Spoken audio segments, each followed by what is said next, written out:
Chapter 483. Although I didn't become a soldier, I'm still a citizen of Dionia. It's my duty to donate to the Alliance to protect our homeland. My husband died in Brittany, and my children are still too young to join the army. However, my family has always been taken care of by the Soldiers' Committee. It's time for me to repay them. I'm just a freeman, but I like the Dionia Alliance because it's the only place that gives hope and opportunity to us poor people. Although I don't have much savings, I'm willing to donate some to the Alliance. I hope that it can defeat the enemy and continue to exist. On this day, men, women, old people, children, citizens, free people, slaves, and people with different identities gathered together for a common goal. They lined up in several long lines and moved from the east, west, south, and north to the center of the Alliance, the Victory Square and the Senate. Brother, you're back. Cunegurata's youngest son, Dicarocrat, saw Sostatus, who had been recruited into the 7th Legion some time ago as a company commander, walk into the house. He couldn't help but be overjoyed and excitedly said, "Brother, your 7th Legion has annihilated the Tarantum people. It was a great battle. Tell me the details of the battle." "I don't have time now. I'll tell you later, okay?" Sostatus asked as he strode inside. "Where's father?" "He went to the square to donate." "I knew it. That old man didn't wait for me." "At least we can donate less if we go together," Sostatus grumbled, but the smile on his face was more like a joke. Dicarocrat was a little disappointed by his brother's answer, but his brother's words had piqued his curiosity. "Brother, you're going to donate too?" "Of course." Sostatus answered affirmatively. "Everyone else is donating. It'll be too obvious if I don't. Besides, since I'm going to donate, I should donate more. That way, it'll attract the attention of His Majesty the Devers and the Elders. Brother, you should know that if we win this war, there will be a lot of land in the south waiting for us to conquer. The prosperous trade market of Syracuse will be ours." Looking at Sostatus, who was immersed in his fantasy, Dicarocrat knew that the man before him was still the big brother he knew. He had never changed. He only donated to get more benefits. After Sostatus finished talking about his plans for the future, he asked, "Where's your sister-in-law?" "Sister-in-law should be in the house." Dicarocrat's tone turned respectful when he mentioned his sister-in-law. Of course, it wasn't because Sostatus's wife was virtuous, but because, "Sostatus, why are you back? Did he become a deserter? I heard from my father that deserters in our alliance will be beheaded. Hurry back to the barracks. I'll ask your father and my father to plead with His Majesty the Devers." It was a Lucanian woman who came out of the main building. She shouted in surprise when she saw Sostatus. "I'm not a deserter, Sostatus hurriedly explained. Unexpectedly, his wife didn't listen to him. She strode forward and grabbed his ear. "You're going to lie to me again, aren't you?" Sostatus immediately squealed like a pig being slaughtered. "Ouch! Ouch! Ouch! Be gentle." Dicarocrat saw this familiar scene and couldn't help but laugh. After Cunegurata returned to Thurii, his eldest son, Sostatus, was almost 30 and still single. He had been thinking about finding a marriage for his eldest son. While he was still looking for a daughter-in-law, Sostatus found out about his father's plan and finally took the initiative to tell him that he wanted to marry Haemon's second daughter, Crina. Cunegurata was a little surprised, but he still followed his son's suggestion. After all, intermarriage with Lucania was always advocated by the Archon Devers, and they enjoyed many benefits in the alliance. Moreover, Haemon was a Lucanian senator, so a marriage between them would be considered a good match. Cunegurata wasn't a conservative person, so he quickly went to Crina's house to propose. Since Haemon was a powerful senator in the alliance, Cunegurata couldn't be happier. Sostatus married Crina. Crina's beauty wasn't Sostatus's main reason for marrying her. What he valued was Haemon's influence in Lucania municipality, which would make it easier for him to do business in Lucania municipality in the future. According to Greek tradition, the newlyweds were supposed to live independently after marriage. However, Cunegurata, who had suffered a disaster in the past, now treasured his family very much, so he didn't allow Sostatus and his daughter-in-law to move out. After the marriage, Sostatus was surprised to find that his wife was far more powerful than the other Lucanian women. She was fierce and decisive, which made him suffer from a wife phobia. In this regard, Cunegurata was happy to see it happen because his daughter-in-law not only handled the affairs of the family in an orderly manner, but more importantly, she was able to tame this jumpy and somewhat rebellious eldest son into obedience. I swear to God, Asinu, I'm not a deserter. His Majesty the Devers really asked us to go home. You can ask someone else. Sostatus was eager to explain, and in his anxiety, he accidentally said the wrong thing. When did you start believing in God, Asinu? Trying to lie to me again? Do you want to die?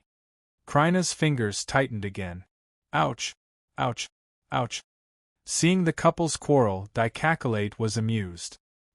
He stepped forward and persuaded, sister-in-law, it was indeed His Majesty the Devers who asked them to come back. The soldiers also want to donate money to the Alliance. Facing her brother-in-law, Kryna's attitude was much better. She let go of his hand and asked with uncertainty, Did His Majesty the Devers really ask you to come back because you want to donate money? Of course.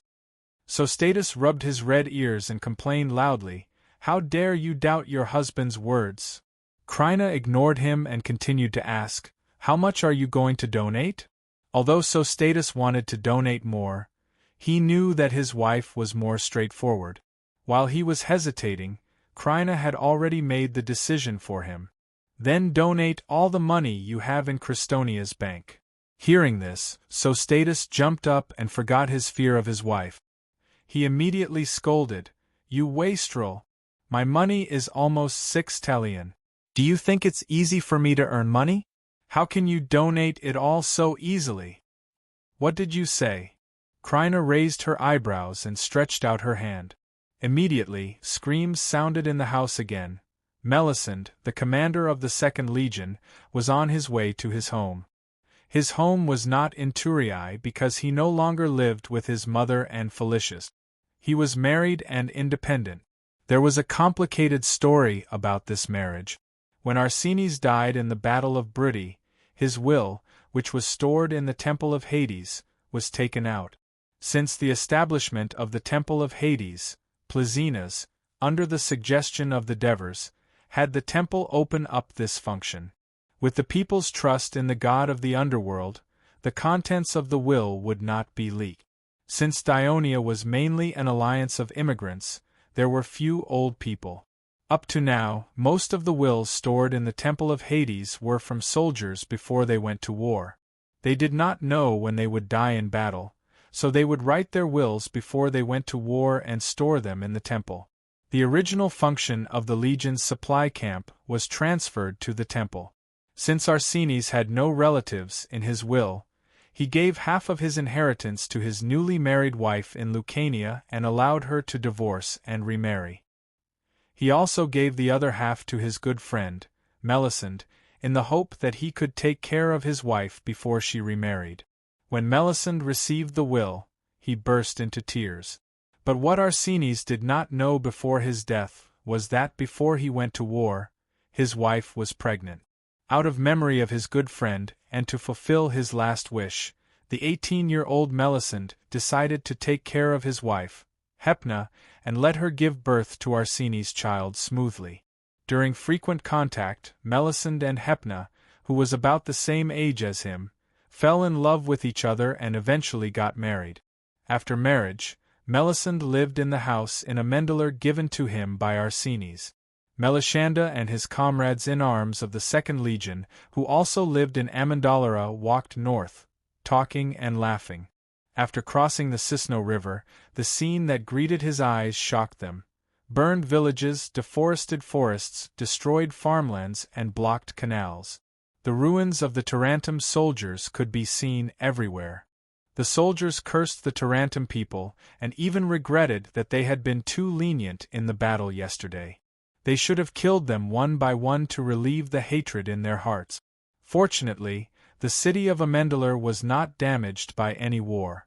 After entering the city, Melisande said goodbye to his comrades and opened the door of his house. "Master, you're back!" the female slave shouted excitedly. "Where's your mistress?" Melisande's eager eyes looked across the atrium and into the main building. "The mistress is praying for you at the altar of Hades.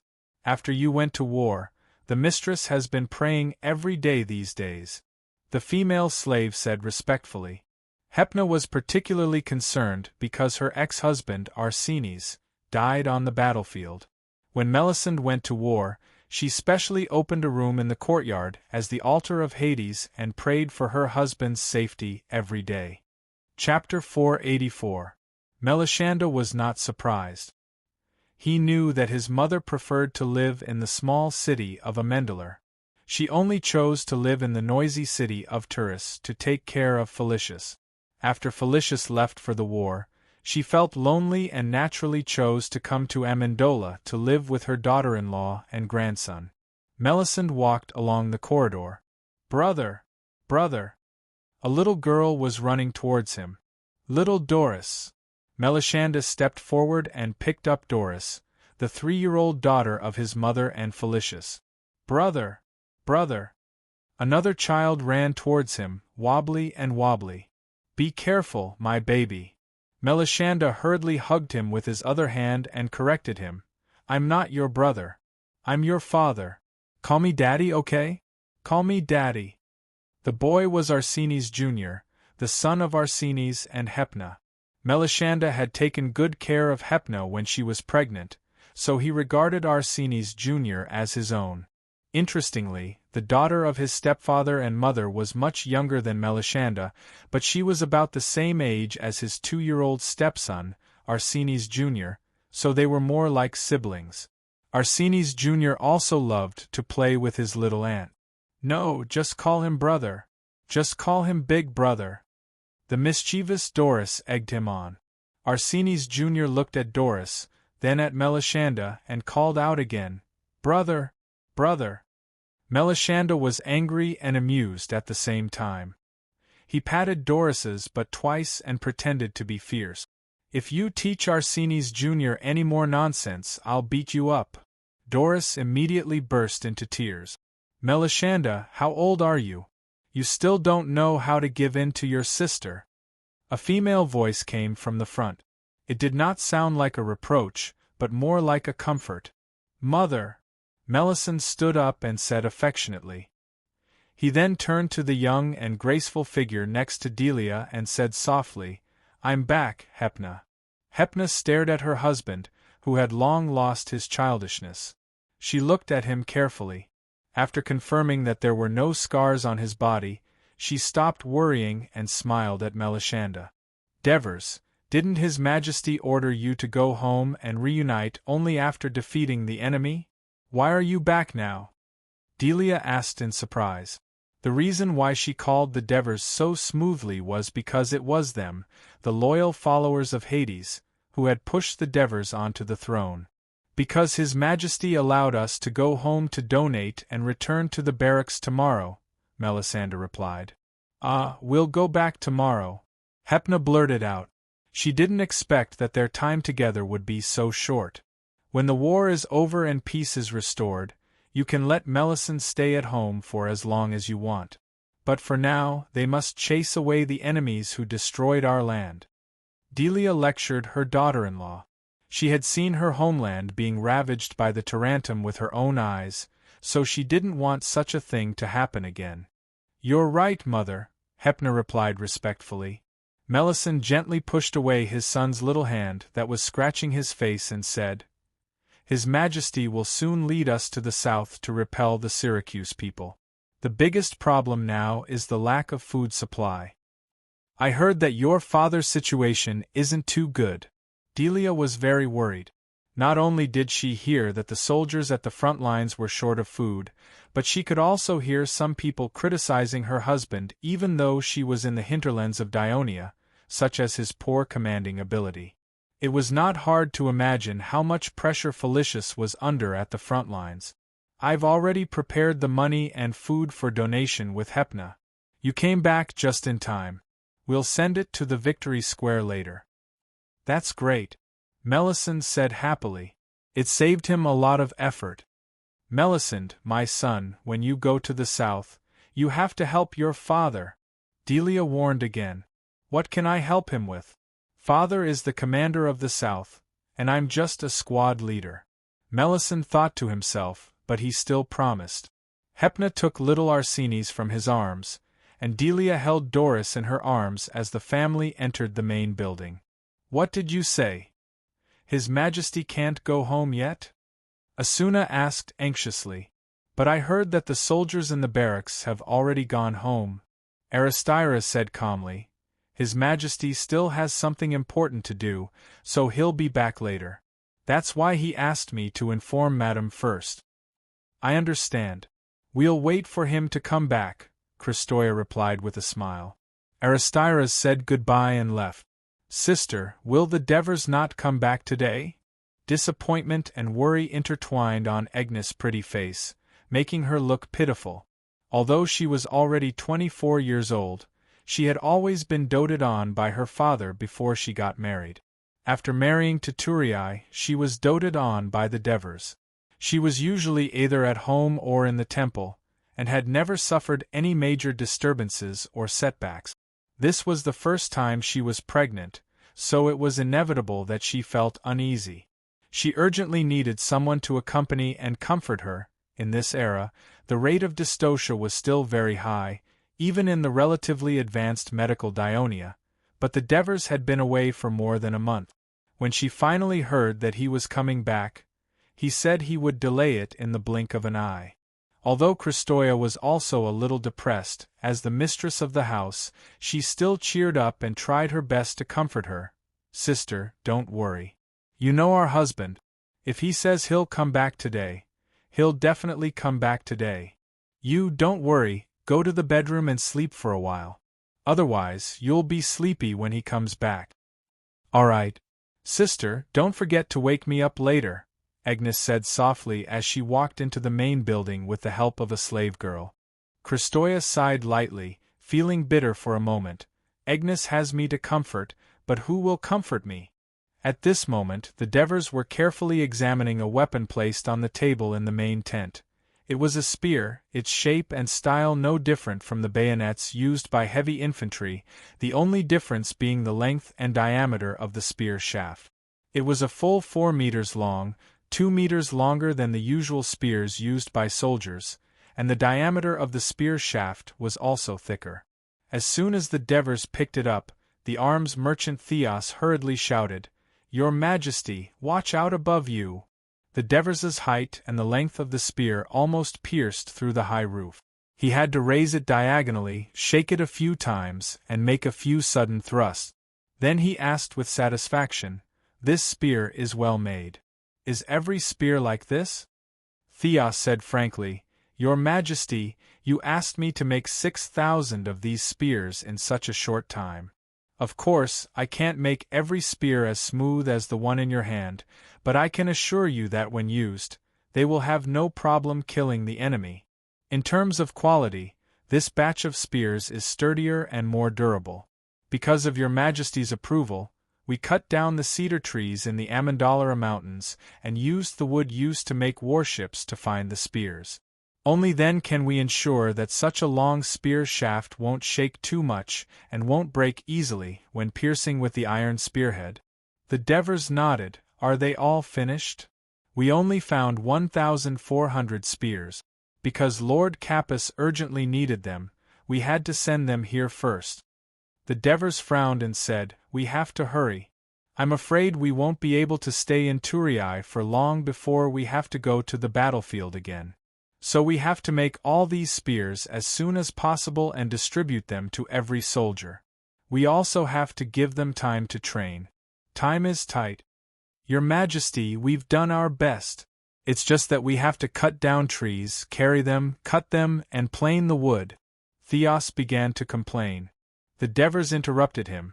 I'll ask Capys to transfer some men from the supply camp to help you complete some of the less important processes, such as cutting down trees, carrying them, and so on.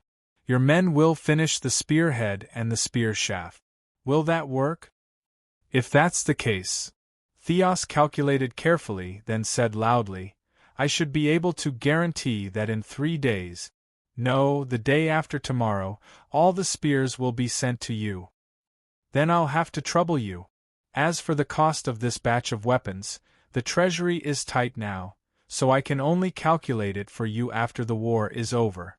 But don't worry, I'll ask Mercis to add 10% interest.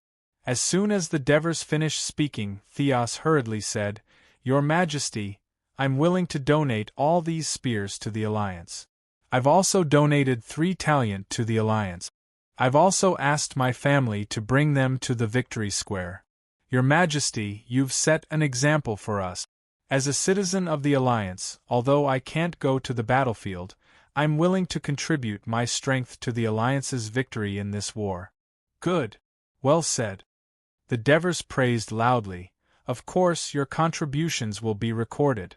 When the war is won, the Senate will reward you. The Devers' vague words made Theos excited. He immediately took out a few pieces of papyrus and handed them to the Devers. The Devers took them and glanced at them. They were densely written with words, and looked at Theos with some doubt. Chapter 485. In fact, although these foreign merchants who had auctioned their land in Amendola and started producing and selling specialty goods had benefited greatly from the Alliance's preferential policies, apart from a few such as Dicopolis who had joined the Alliance, most of them were still hesitant. Especially after the war with Syracuse broke out, the defeat of the southern Italian coalition army, and the destruction of the Tarentum cavalry to the handicraft manufacturing district, they were even more pessimistic about the future of the Alliance. If it wasn't for Syracuse and the Tarentum fleet's blockade of the Taranto Bay, they would have fled long ago. However, the return of the Devers, who had wiped out the Tarentum navy and land forces within a day and defeated the powerful navy of Syracuse, had created a miracle in the midst of the impossible. The foreign merchants were shocked. Infected by the fanatical people of Dionia, they began to believe that Dionia was indeed under the protection of Hades. As foreign merchants who did business in the Mediterranean Sea and dared to invest in Dionia, they were not lacking in adventurous spirit and foresight. When they began to hold hope for Dionia's future in the war, they suddenly realized that if Dionia really won the war, Dionia's influence would definitely expand as quickly as it did after the previous wars. Dionia would enter southern Greece, and even eastern Sicily. The main trade circle of the western Mediterranean would then be under the control of Dionia. To anyone who did business in the region, what did this mean? That was why, under the instigation of Dicopolis, the merchants made a bold investment and entrusted Dicopolis to deliver the list of goods to the new king of Dionia, the Devers, whom they confirmed to be the descendant of Hades. The Devers carefully read the huge amount of goods recorded on the papyrus. The sincerity of the foreign merchants was clear to see, and of course, the Devers knew what they desired. He said, Dicopolis, thank them on my behalf. Tell them that the Alliance will never forget the traitors who stabbed us in the back when we were in trouble. But even more so, we will never forget the friends who helped us in our most difficult times. There's an old saying in the East that goes, the favor of a drop of water must be repaid with a pool of spring water. After sending Dios off, the Devers arrived at the training ground of the military camp. Here, the free people Capys recruited were currently training. When Capys saw the Devers arrive, he rushed to the sidelines. Have you gathered all the soldiers? The Devers looked at the field.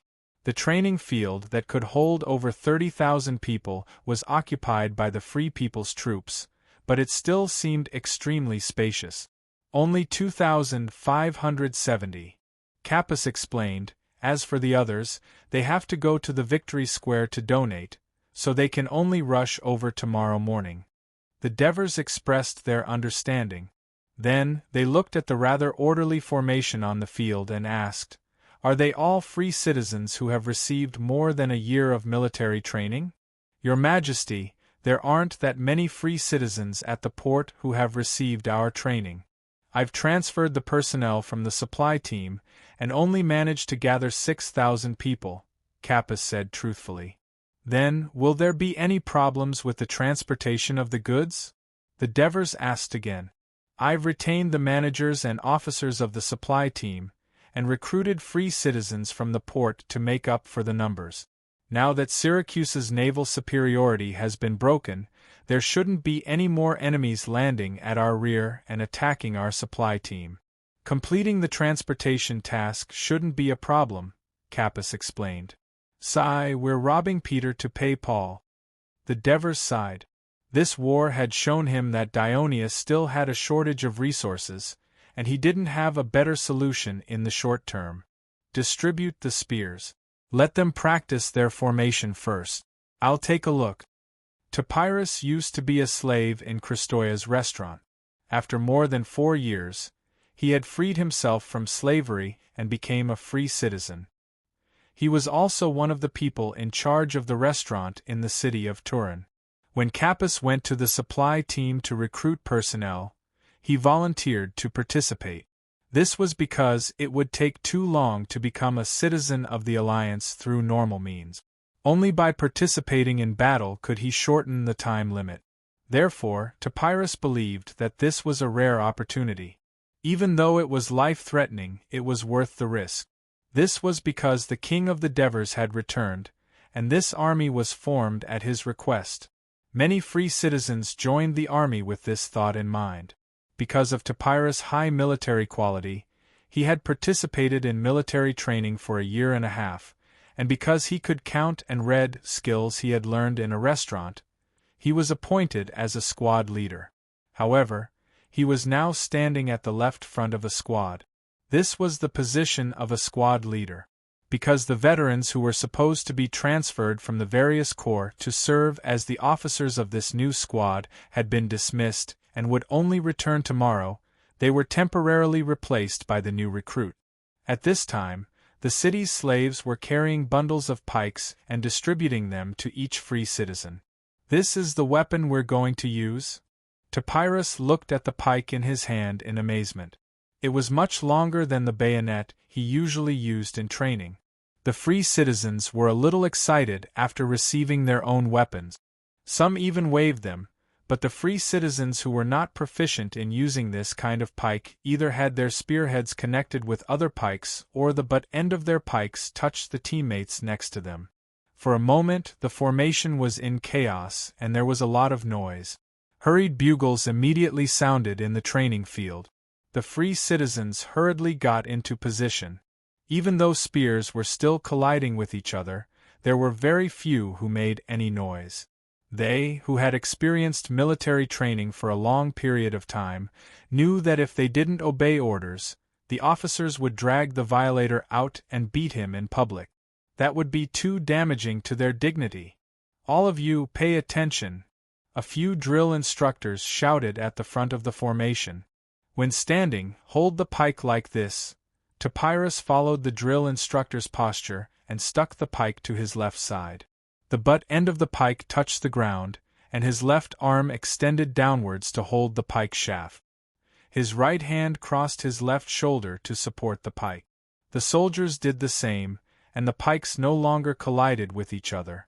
Instead, they stood straight like a neat and dense forest. Devers was satisfied that the free citizens on the field were able to follow orders so quickly and grasp the essentials of holding a pike so quickly.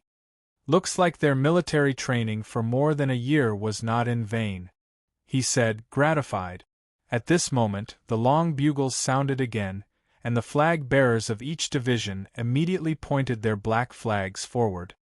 "Advance!" Topyrus shouted. The drummers beat the military drums rhythmically, and the soldiers began to advance with their pikes in hand. As they advanced, The originally neat formation became more and more uneven, and the formation became a little messy. The originally straight pikes swayed left and right as their bodies moved, and the pikes clashed with each other. Clatter! Clatter! Capus saw the Devers frown, so he explained, "Your Majesty, because the veteran officers have been dismissed and returned home, their control over the entire team, the maintenance of the formation, and the execution of orders are much weaker." "I understand," the Devers said, his gaze fixed on the performance of the free citizens on the field. The bugles changed again. "Defend!" Topyrus shouted. The advancing soldiers of the division stopped and began to gather in the middle. After the first row of soldiers laid down their pikes horizontally, the next few rows of soldiers who were close to the front raised their pikes diagonally. Even when the pikes of the sixth row could still reach the shoulders of the first row of soldiers, they formed a part of the spear wall. At this moment, the originally messy formation became a dense and thick pike square formation. The Devers' brows were still furrowed. He turned to Capus and said, "Do you know why I transferred the free citizens to use these extended pikes? Because we have to deal with the Syracuse cavalry," Capus said without hesitation. It was obvious that he had seriously considered the Devers' decision. "That's right. Our cavalry can't defend against the Namibians and Celts who grew up on horseback. I designed these long pikes to deal with the hired cavalry of Syracuse. However, I don't want to use this rigid defensive formation to stop the cavalry's attack. I want to use offense to crush the enemy cavalry's attack." The Devers stared at Capus with bright eyes. Capus was a little surprised. "You want them to attack the Syracuse cavalry with 4-meter-long pikes?" "Yes," the Devers said with certainty. "Also, I want them to attack at the speed of a charge, and try to maintain a more compact formation during the attack. Therefore, I don't plan to equip them with armor. They only need to hold the pikes with both hands to advance and run. This should be lighter and more agile." The Devers' idea of the long pike square formation was not to learn from the Macedonian pike square formation in his previous life. He was not interested in that kind of clumsy formation. Dionia already had its own heavy infantry square formation, and its combat effectiveness was not inferior to the Macedonian square formation. He wanted to learn from the famous Swiss pike soldiers in the Middle Ages of Western Europe. These fierce mountain people could even hold 4-meter-long pikes and charge as a whole square formation against the heavily armored medieval heavy cavalry. They had defeated the French heavy cavalry many times, and became famous in Western Europe. They became an important means of livelihood for the Swiss in the Middle Ages. Even the French royal family and the Vatican hired them as palace guard. "Your Majesty, if you don't equip them with armor," as the commander of the army, Capus had to remind him, "I'm afraid they will suffer heavy casualties under the attack of arrows and javelins." Chapter 486. It wasn't that the Devers didn't consider the problem of the pikemen having weak defenses, but the pikemen weren't part of his plans for the future of the Dionysian army. In his mind, they were only a temporary unit. In the future, Dionia could nurture more powerful cavalry to deal with the enemy's cavalry. Blow the bugle, let them run, and then charge again. "Let me see." The Devers looked at the sky and urged. Although the Devers said that, it was still dangerous to have the freedmen who had never used such long spears in a group charge. Hence, the instructors repeatedly instructed the recruits on the main points of movement. Woo woo woo! The bugle sounded 3 times in a row. Under the instructor's lead, the freedmen raised their spears vertically with both hands and started jogging. The neat formation that had taken so much effort to recover began to sway again as they increased their speed. The gap between the front and back also widened. At this moment, the bugle sounded even more urgently. The recruits roared angrily. The first row of soldiers placed their spears horizontally, while the soldiers at the back raised their spears diagonally in order to avoid accidentally injuring the soldiers at the front. From the side, the spears moved from low to high, giving off a 3-dimensional feeling. However, it didn't last long. the formation of more than 1,000 people scattered during the charge. Some were too forward, while others were lagging behind. They didn't form a proper formation at all. There were even a few who fell while running, accidentally injuring a few of their comrades. Capus looked at the Devers with slight apprehension. On the other hand, the Devers had a calm expression. He had already changed the 4-meter-long spear used by the Swiss in his previous life to a simpler spear, reducing its weight. However, it was still not something that the freedmen who had never used it on the battlefield could easily grasp. He thought for a moment and said, "I have a suggestion. Don't charge in a unified square formation. That's too rigid, and it's easy for the formation to fall apart. Why don't we split into smaller units, just like how heavy infantry units march in disorder in front of the enemy? We can use this method to assault the enemy's cavalry. This way, it'll make it easier for the officers to control the soldiers. Not only will it ensure that the small square formations are concentrated, but it'll also make the formation more flexible and able to occupy a larger area. As for Syracuse's cavalry from the Namibian plains and the Wave River plains, our lances should be more agile to capture them." After listening carefully to the Devers' suggestions, Capus was greatly enlightened. He immediately said, "Your Majesty, I will immediately let them train according to your instructions." The Devers solemnly reminded him again, "Lord Capus, there isn't much time left for them to train. You have to quickly think of a way to let these free people familiarize themselves with the usage of the pike and the change of attack formation within 2 to 3 days. Capus nodded heavily and strode onto the training ground. The Devers had been busy all day. Finally, they set foot on the moonlit night and returned to their own house.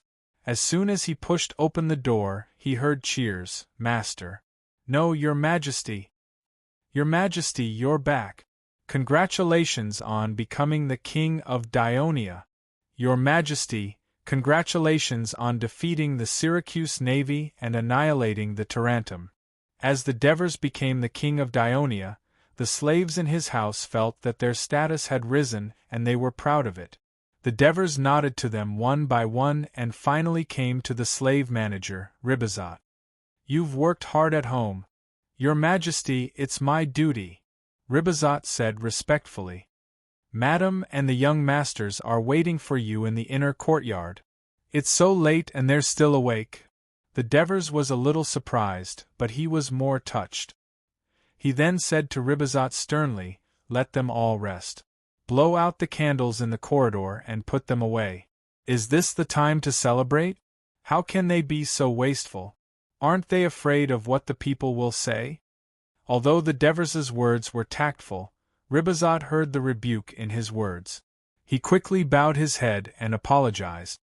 "The higher the status, the more you should be low-key and cautious. You must always remember this and restrain them. Otherwise, if there's a problem, I'll deal with you first." The Devers' warning made Ribazat secretly vigilant. The Devers opened the door to the backyard. Asuna was already waiting there. She said happily, "Your Majesty, welcome home. Asuna, it's all thanks to you that Kristoya could successfully give birth to Eunice and both mother and daughter are safe." "Thank you." The Devers sincerely expressed his gratitude to the backyard manager. Although Asuna was excited, she did not dare to say anything. Instead, she said, "The 2 madams and the children are waiting for you in Madame Kristoya's bedroom." "Oh, looks like it'll be lively tonight." The Devers laughed. "Your Majesty, have you had dinner?" "I was too busy and didn't have time to eat. Prepare 2 pieces of bread, a bowl of oatmeal, and a glass of wine for me." "Yes, Your Majesty. I'll prepare it for you soon." As soon as the Devers opened the bedroom door, a figure dashed into his arms and cried out urgently, "Daddy, you're finally back! I missed you so much." The Devers chuckled as he picked Little Crow up. "Daddy missed you too. Let Daddy see if you've gained weight." The Little Crow immediately puffed up his cheeks. The Devers was amused. He pinched his chubby cheeks lightly. "Father!" A clear voice came from behind. Cynthia, I've only been away for a month. You seem to have grown taller again. The Devers smiled at his adopted daughter. He carried Little Crow over and pressed his hand on Cynthia's head to measure her height. F.A. Father. Adoris, who was beside Cynthia, called out nervously. It was strange. Adoris was usually naughty and mischievous, but when he saw the Devers, he would be as nervous and obedient as a girl. Adoris, you didn't ask the teacher to complain to your mother, did you? The Devers teased. And no. Adoris shook his head hurriedly. Father, school has been temporarily suspended, Cynthia interrupted.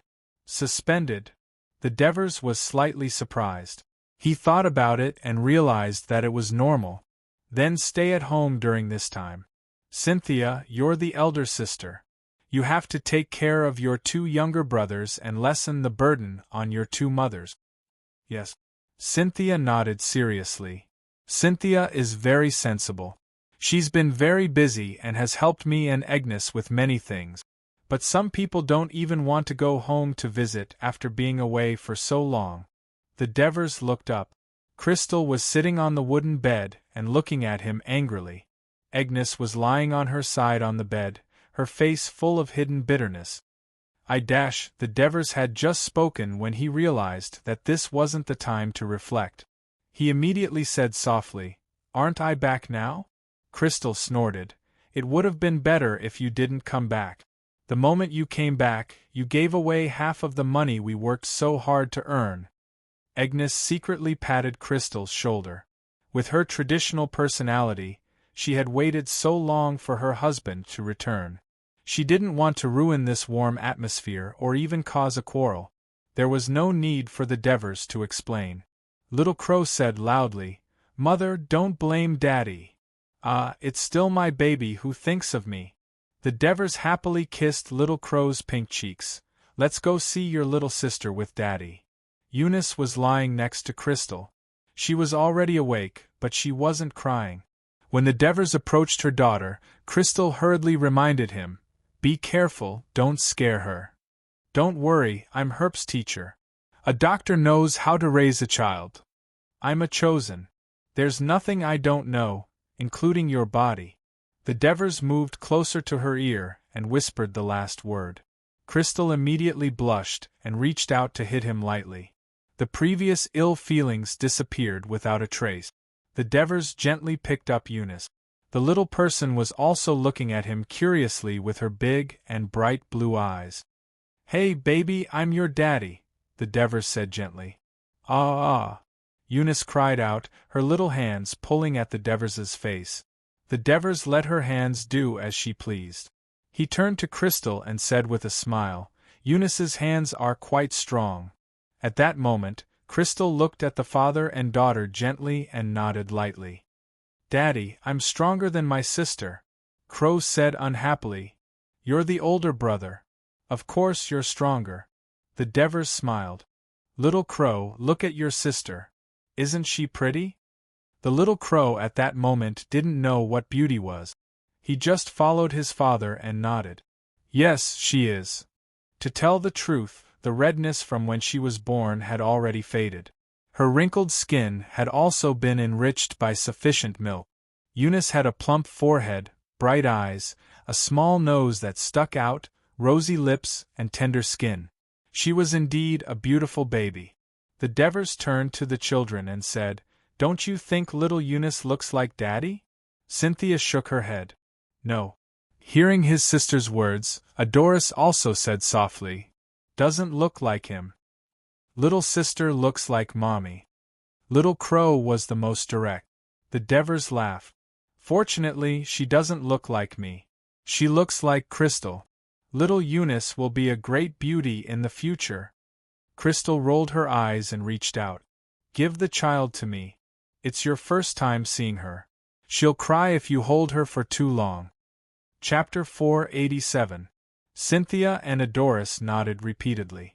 Little Crow asked excitedly, "Then can I play with them?" "Of course." The Devers smiled. Little Crow immediately jumped up and down in joy. "I haven't gone to the temple for divination yet, so I don't know if it's a boy or a girl yet." Agnes said sweetly. She was in charge of Hera's temple, and there was a priest who specialized in divination for pregnant women. Because she was still early in her pregnancy, her belly had yet to fully appear, so she hadn't done it yet. Every day, however, Agnes prayed silently to Hera, whom she served, to give her a healthy boy. The Devers obviously knew what she was thinking, so he said seriously, "I'm a god's chosen one. If I say it's a boy, then it'll definitely be a boy." "Really?" Agnes blinked, half believing and half doubting. "Well, now we have 5 children in our family." The Devers smiled and said loudly to Crystal and Agnes, "You have to continue working hard, and try to make 10 children into a team." Crystal immediately scolded, "Childbirth is so hard, do you think it's as easy as marching to war?"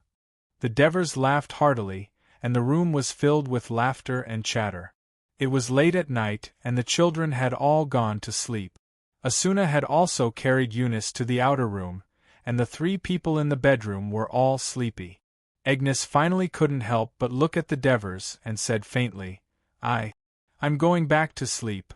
What are you going back for?" The Devers pulled her back and blurted out without hesitation, "Sleep here tonight and let me accompany you." "How can we do that?"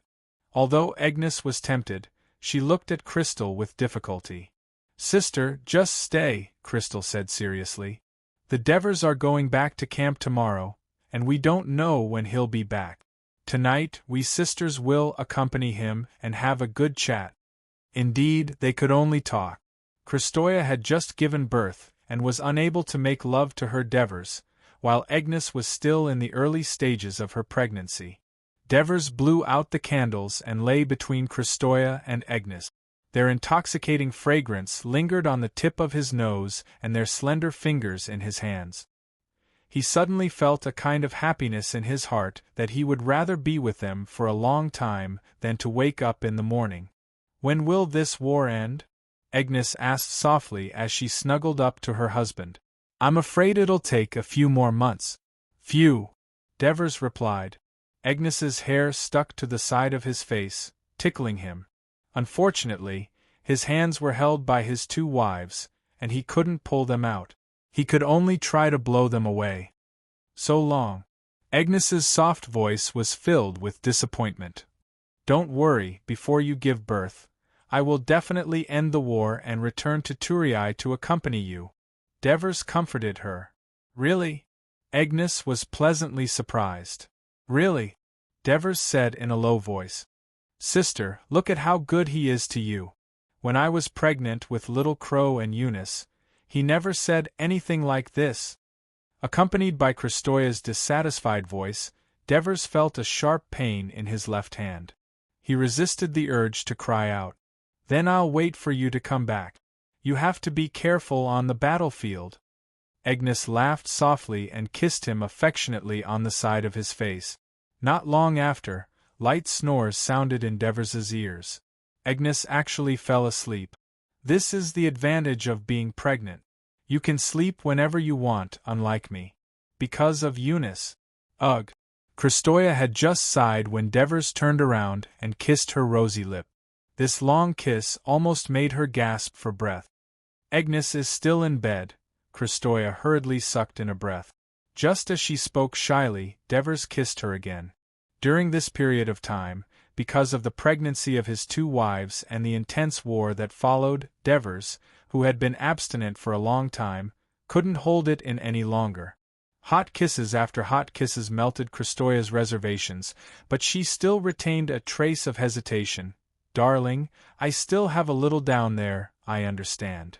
Devers said softly in her ear, "Baby, you can use your mouth and hands." Kristoya shyly nibbled on his firm shoulder.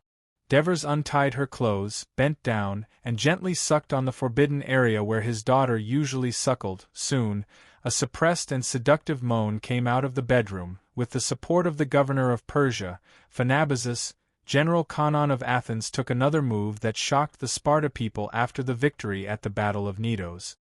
He once again occupied the island across the Laconia Gulf, Scylla, and used it as a naval base for Athens.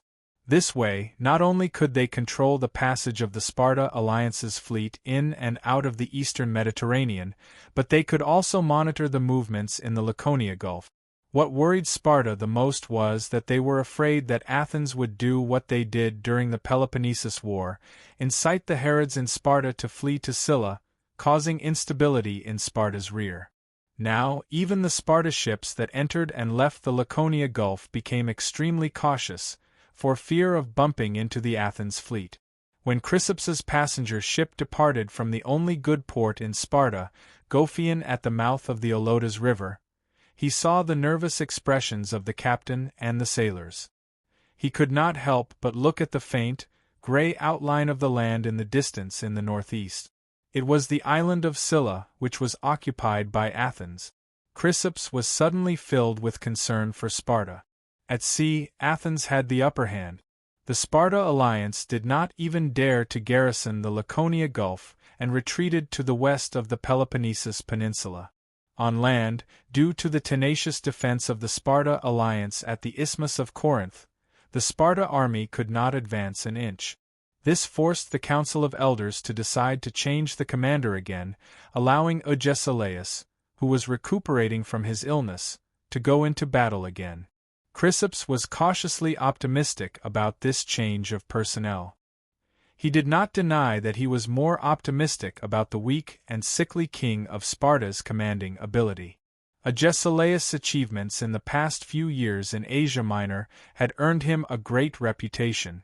However, the anti-Sparta alliance had the support of Persia. Chrysippus, who had been to Persia, knew that this meant that Sparta's enemies had endless financial support.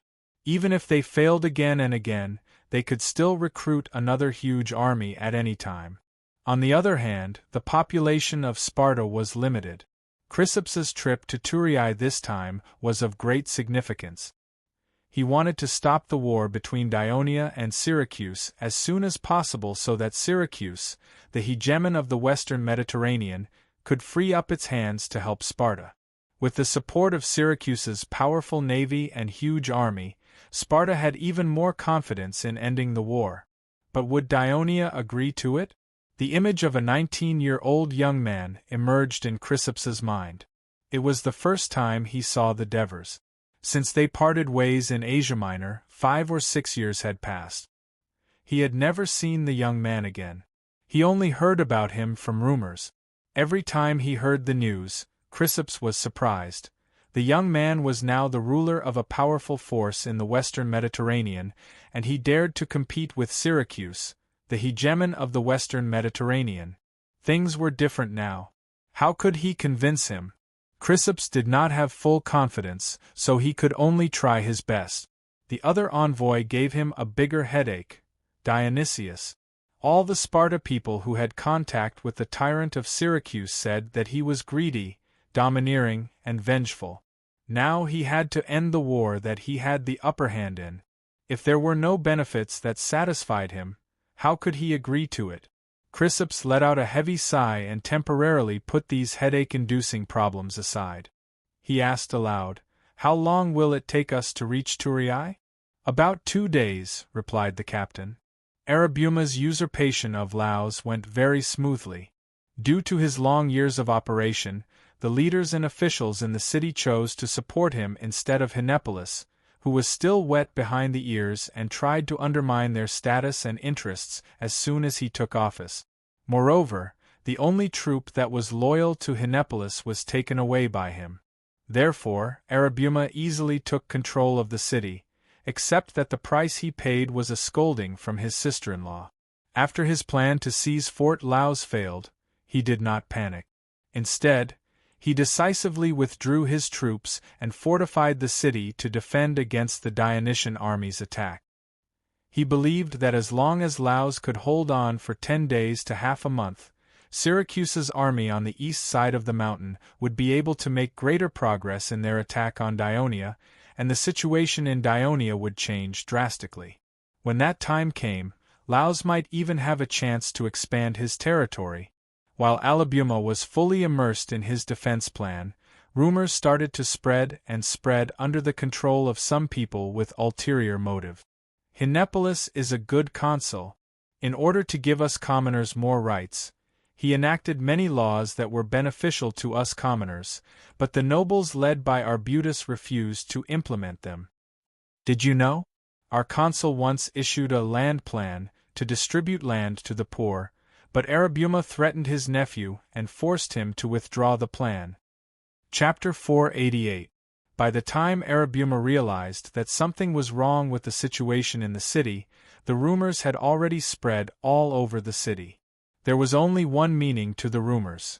The former consul Hinepolis was a good man, and Arabuma was a tyrant who wanted to turn the citizens of Laos into slaves again. Arabuma was furious. He ordered his men to arrest the person who spread the rumors and put the matter to rest as soon as possible. But at this moment the news that Saru, the governor of Vigo City, is marching towards Laos came. At the same time, the governor of Gramentum, Bagul, arrived in Nudum with 3,000 reserve soldiers recruited from Lucania City. Arabuma immediately tensed up. On the third day after the naval battle of Taranto, the ship of Sparta's emissary, Callisthorpes, sailed into the Bay of Taranto.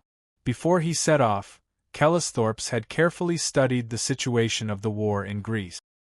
He knew that the navy of Syracuse had sealed off the entire Bay of Taranto, preventing the sails of the Dionia alliance from entering the sea. Therefore, he was prepared to encounter a patrol ship of Syracuse, but he did not expect to encounter a patrol ship of Dionia. The sail of the patrol ship was painted with the image of flamboyant black hair entwined with two thighs, which left a deep impression on him. At this time, the patrol ship of Dionia was no longer a modified cargo ship or a 50-oared clipper. Instead, it was the real top warship of the city-states of Greece, a triple-hulled warship. The patrol ship stopped Callisthorpes' ship. After asking for the purpose of his visit and whereabouts, they ignored Callisthorpes' protest and searched the ship to see if there were more armed men or weapons hidden in it. At this time, Callisthorpes asked loudly, "When I passed by here a few days ago, I saw many Syracuse warships cruising in the bay. Where did they go?" Callisthorpes' question was a little rude, and the captain on the side was nervous. The captain of the Dionia patrol ship looked at Callisthorpes coldly. If it weren't for Callisthorpes' identity as a Spartan emissary, he would have scolded him. He sneered and said, "Where did you go? Where else can they go? They either fell into the sea to feed the fishes, or they are imprisoned in Thurii."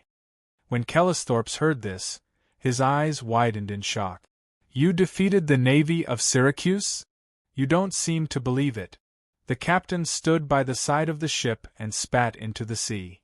"2 days ago, our king of Devers led us to defeat the navy of Syracuse. Their defeated soldiers fled back to Siloton, but it won't take long before we completely destroy them. When that time comes, this sea will belong to us Daonians." Callissos was shocked. He did not expect that a naval battle that could change the course of the entire Greek war would take place while he was on his way out of Sparta. At the same time, he noticed something else that surprised him. "Did you just say that Divers became king?" The captain's face darkened. "Be careful, Sparta. The name you've mentioned is the king of the Dionia alliance, the son of Hades, the ever-victorious general of Greece, and the protector of the people of Dionia. Please show him enough respect and fear, or we'll seize your ship. You won't enjoy the treatment of a messenger, but will enter Thurii as a criminal." Hearing the threat of the Dionia, Phoebidas would have flown into a rage. Callisthorpes, on the other hand, was calm enough. He did not say a word, but his heart was raging like a storm on the way to Thurii. Callisthorpes and the crew and sailors of the Pythias still found it hard to accept the news that the Dionysian fleet had defeated the navy of Syracuse. There was only one profession for the citizens of Sparta, which was a warrior. Therefore, the sailors of the Laconia Gulf were also held by the Pythias, who were not citizens of Sparta. The people of Sparta would not allow helots to serve as sailors because it meant unpredictable danger. However, when they were approaching Thurii, they were surprised to see countless three-decker or warships covering the sea. They seemed to be practicing formations. Shouts and bugles filled the entire sea. Kellisthorpe's and everyone on the passenger ship were shocked by the spectacular scene in front of them. Everyone had the same question in their mind. Are these the three-decker or warships of Dionia? Didn't they just end the battle with the navy of Syracuse? Why do they still have so many warships? Did they also receive help from the people of Persia? That was the truth. The Dionysian fleet originally had about 150 three-decker or warship. After capturing more than 150 warships of Syracuse, and then capturing 35 three-decker or warships of Tarentum, the navy of Dionia now had more than 330 three-decker or warship.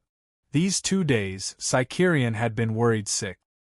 He had to arrange for shipwrights to repair the warships damaged in the battle. At the same time, because of the addition of so many warships, Thurii did not have so many sailors to equip.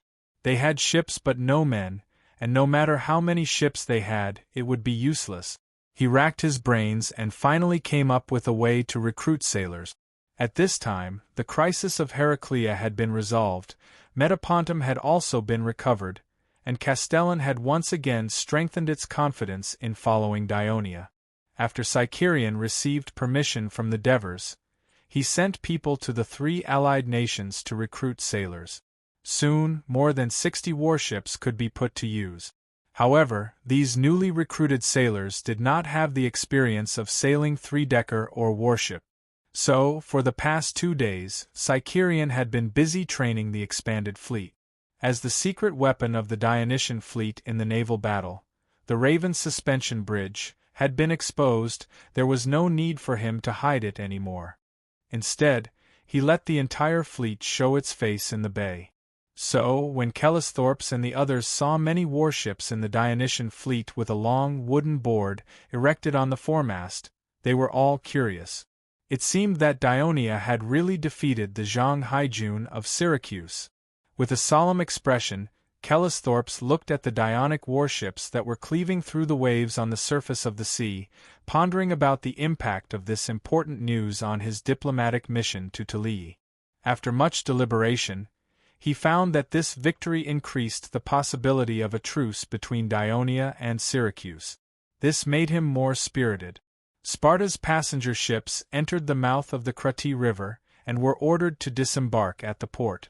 This was because, ever since the military port of Thurii was built on the banks of the Crati River, the port in Thurii had been closed for the sake of secrecy. No ships were allowed to pass through the military port and reach Thurii. If Kellisthorpe's had been to the port of Thurii a few days ago, he would have been surprised by the bustle of the port today. Due to the blockade by the navy of Syracuse, the port of Thurii had become very desolate. No merchant ships came and no merchant ships left. The large number of free people who relied on the port for survival had nothing to do. Most of them were later recruited as sailors in the fleet, laborers in the logistics and transportation department of the Ministry of Military Affairs, or assigned to the Ministry of Agriculture to help the families of citizens who lacked farm labor because their masters were away on expeditions. As a result, not only were there no merchant ships in the port, but even the laborers were almost drawn away. The entire port seemed to have been abandoned. Even after the naval victory, the Devers considered the impending military operation against Syracuse for the sake of secrecy. Despite Marigi's objection, they still insisted on continuing to blockade the port for the sake of secrecy until the next war with Syracuse. But today, cargo ships sailed into the port again. A large number of laborers from the Ministry of Military Affairs entered the port and unloaded sacks of grain from the cargo ship. These were the free aid provided by the 3 allies of Castellan, Heraclea, and Metapontum after learning that Dionia was in a food crisis and was calling for donations. Having experienced the Peloponnesus War, the Asia Minor War, and now the Corinth War, Callissippus knew very well how damaging war was to trade. Moreover, the port of Turin was previously blockaded, but he did not expect the port of Turin to be so busy today. Surprised, he asked the Turan official who came to greet him. After learning the truth, Callissippus could not help but be a little surprised. The allies of Dionia spared no effort in supporting the disadvantaged Dionia just because of the naval victory? Walking out of the port and through the somewhat empty market, Callissippus and his entourage were about to enter the main road in a carriage. Here, Callissippus and his entourage saw a spectacular sight. The road and both sides of the road were occupied by countless Dionia citizens, old and young, men and women, carrying wooden chests, parcels, or leading beasts of burden. They were loaded with valuables as they marched majestically towards the city of Turin. Callissippus was very curious and asked the coachman, "That's the citizens of Amendola going to the Victory Square to donate their valuables, so that our alliance can carry on this war to the end and defeat those evil Syracuse people? We Turin have all donated yesterday. I heard that the Briti people are also donating, but not in the Victory Square of Turin, but in Cosenza." Looking at the proud expression of the coachman, and then looking at the people chatting and laughing on the main road, it was as if they were not going to abandon their valuables, but to attend an important gathering. Callissippus could not help but think of the scene when the people of Sparta sent their loved ones off to the battlefield. The parting words began to echo in his heart: "Return in victory or be carried back by shields." Chapter 489. As the Devers were not in the Senate at the moment, Caristhorpes and the others did not need to enter the city and went straight north to the barrack.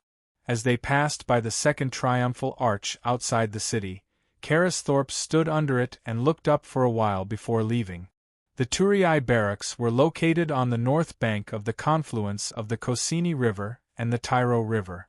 The Turii barracks were no longer the simple camp with tents and fences when the city of Turii was first built, but a fully functional fortress. Abatis, moats, earthen ramparts, wooden walls, and watchtowers erected every 20 meters formed the outer defense of the barracks. Inside the barracks were rows of barracks built with bricks and tiles, each of which could accommodate a squad of soldiers. The beds were divided into bunk beds, so the rooms were relatively spacious. In addition, there were stables, armory, weapon repair workshops, kitchens, small hospitals, and even water wheels to bring water from the Tyro River into the barracks bathrooms. Soldiers could only bathe in cold water. Of course, there was also the most important and indispensable part of the camp: the High Command, which consisted of the living quarters of the Supreme Commander, the living quarters of the high-ranking generals, and the conference room; the training ground, which consisted of the light infantry training ground, the heavy infantry training ground, the cavalry training ground, the weapons testing ground, mainly used for assembly and testing of large siege weapons, the large training ground, used for combination training, formation training, and inspection of troops. In addition, there were several special training grounds: the City Defense Training Ground, used to train in the construction of camps, defenses, and sieges. The land in this training ground was often excavated and patched, and was in ruins. The training ground on both sides of the Tyro River, used to train in crossing the river and landing by boat, so there were a dozen small cargo ships. And the mountain training ground, used to train in mountain warfare. This training ground was not in the camp, but in the mountains to the west of the camp, beyond the large hot springs. For Dionia that was founded on military might, the barracks built near the cities of the Alliance were the most functional and most advanced among all the countries, city-states, and races in the Mediterranean Sea in this era, especially the barracks of Turin. As the center of the Alliance, Turin had the largest number of public militias. Therefore, the barracks needed to train 5,000 people at a time and could accommodate 50,000 people. There were 500 soldiers stationed in the barracks all year round, excluding some of the Alliance's public servants. It was precisely because of the existence of these barracks that countless farmers, herdsmen, fishermen, merchants, and other Dionian Alliance citizens, preparatory citizens, and freedmen without any experience of war were swiftly forged into qualified corps soldiers after a year or two of rigorous training in the barracks. That was why the 5th Legion, which had never been on the battlefield, was not at a disadvantage against the elite soldiers of Syracuse who had been on expeditions all year round. At this moment, Kelesopes saw that the wooden wall was 10 meters high and extended endlessly to both sides. He could imagine the grandeur of this military camp. This was obviously a city. He could not help but ask in astonishment, "This is your military camp?" "That's right, this is the Turin military camp. Citizens of Turin, Amendola, and Abyssinia are trained here," the officer replied. Kelesopes looked up at the patrolling sentries on the wooden wall and the archers on the watchtowers. The heavily guarded military camp made him feel slightly uneasy. "Let's go in." Then, the officer stopped in his tracks and turned to Kelethorpes and his entourage. He said solemnly, "Given that we are at war, the military secrets of this military camp cannot be divulged. His Majesty Divers requests that you must wear a mask and cover your eyes before entering the military camp." As he spoke, he took out a black mask from his bosom. At the same time, the camp's drawbridge was lowered and the camp's gate opened. A group of fully armed soldiers came out in a line. Kelesopes' entourage was in an uproar. "Dionia, do you know what you're saying? How dare you ask us to blindfold our eyes? No matter where we Sparta go, it has always been the city's governor and generals who come out to greet us respectfully. This is a humiliation to us Sparta. Dionia, aren't you afraid of incurring the wrath of Sparta by doing this?" The Dionia officer was not afraid of the Sparta's accusation. He sneered. "A few years ago, a Sparta envoy threatened Dionia with the same words, and we chased him out of Turin. If you are unwilling to comply with our request, then we have no choice but to ask you to leave Turin." The entourage suddenly fell silent. They knew that the person the officer was talking about was Phoebidas. After he returned to Sparta from Turin, he became a joke in Sparta for a long time. They did not want that to happen, so they all looked at Kelesopes. "This is a demonstration of Dionia." Kelesopes sighed in his heart. Kelesopes was not Phoebidas. Among the Sparta people, he was one of the few talents who had real diplomatic qualities. That was why the Council of Elders gave him the important task of sending the envoy to Greece. At this moment, when he saw that the situation was not good, he took a deep breath and looked at the Dionia officer. He said in a deep voice, "I accept your request, but I hope to see your king soon." 5 years had passed. The next time Kelesopes saw the Devers was in the conference room of the Turin military camp. This young man, who was only 24 years old, was now the king of Dionia. He sat in the middle of the room. Apart from a circle of stubble on his chin, his appearance had hardly changed, but the impression he gave Kelesopes was completely different from when they parted. After Chalesthorpes came in, Divers quietly sat upright and motionless, looking at him with a solemn expression. A majestic aura emanated from the body of this young king, like a steep mountain slowly pressing down on Chalesthorpes. It seemed that this was a formal meeting, and the Devers were not going to talk about personal friendship with him, because there were other people sitting on both sides of the Devers. This forced Kelesopes, who had just taken off his mask, to speak first to break the oppressive silence. "I, Kelesopes, the envoy of Sparta, have come to Dionia under the order of the Council of Elders. I hope to receive the respect and reception I deserve." Sitting on the left side of the Devers was Cunegurata. He said with a serious expression, "As the leader of Greece, Sparta should maintain the peace among the Greek city-states. However, you bully the weak and start wars everywhere. Such a city-state does not deserve the respect of Dionia." Although Kelesopes was uneasy before, he did not expect Dionia's attitude toward Sparta to be so bad. Although he was unhappy, he had been to other city-states many times and was experienced. He quickly replied, "Who can say for sure who is right and who is wrong when it comes to the conflict of interests between the city-states? Besides, that's what happened in the Eastern Mediterranean. It has nothing to do with Greece." Scambras, a white-haired old man sitting on the right side of the Devers, stood up and said, "We don't want to interfere in the affairs of Greece. But Sparta intervened in the war between us and Syracuse. They helped the abominable Syracuse to trample our land and slaughter our people. They are our enemies.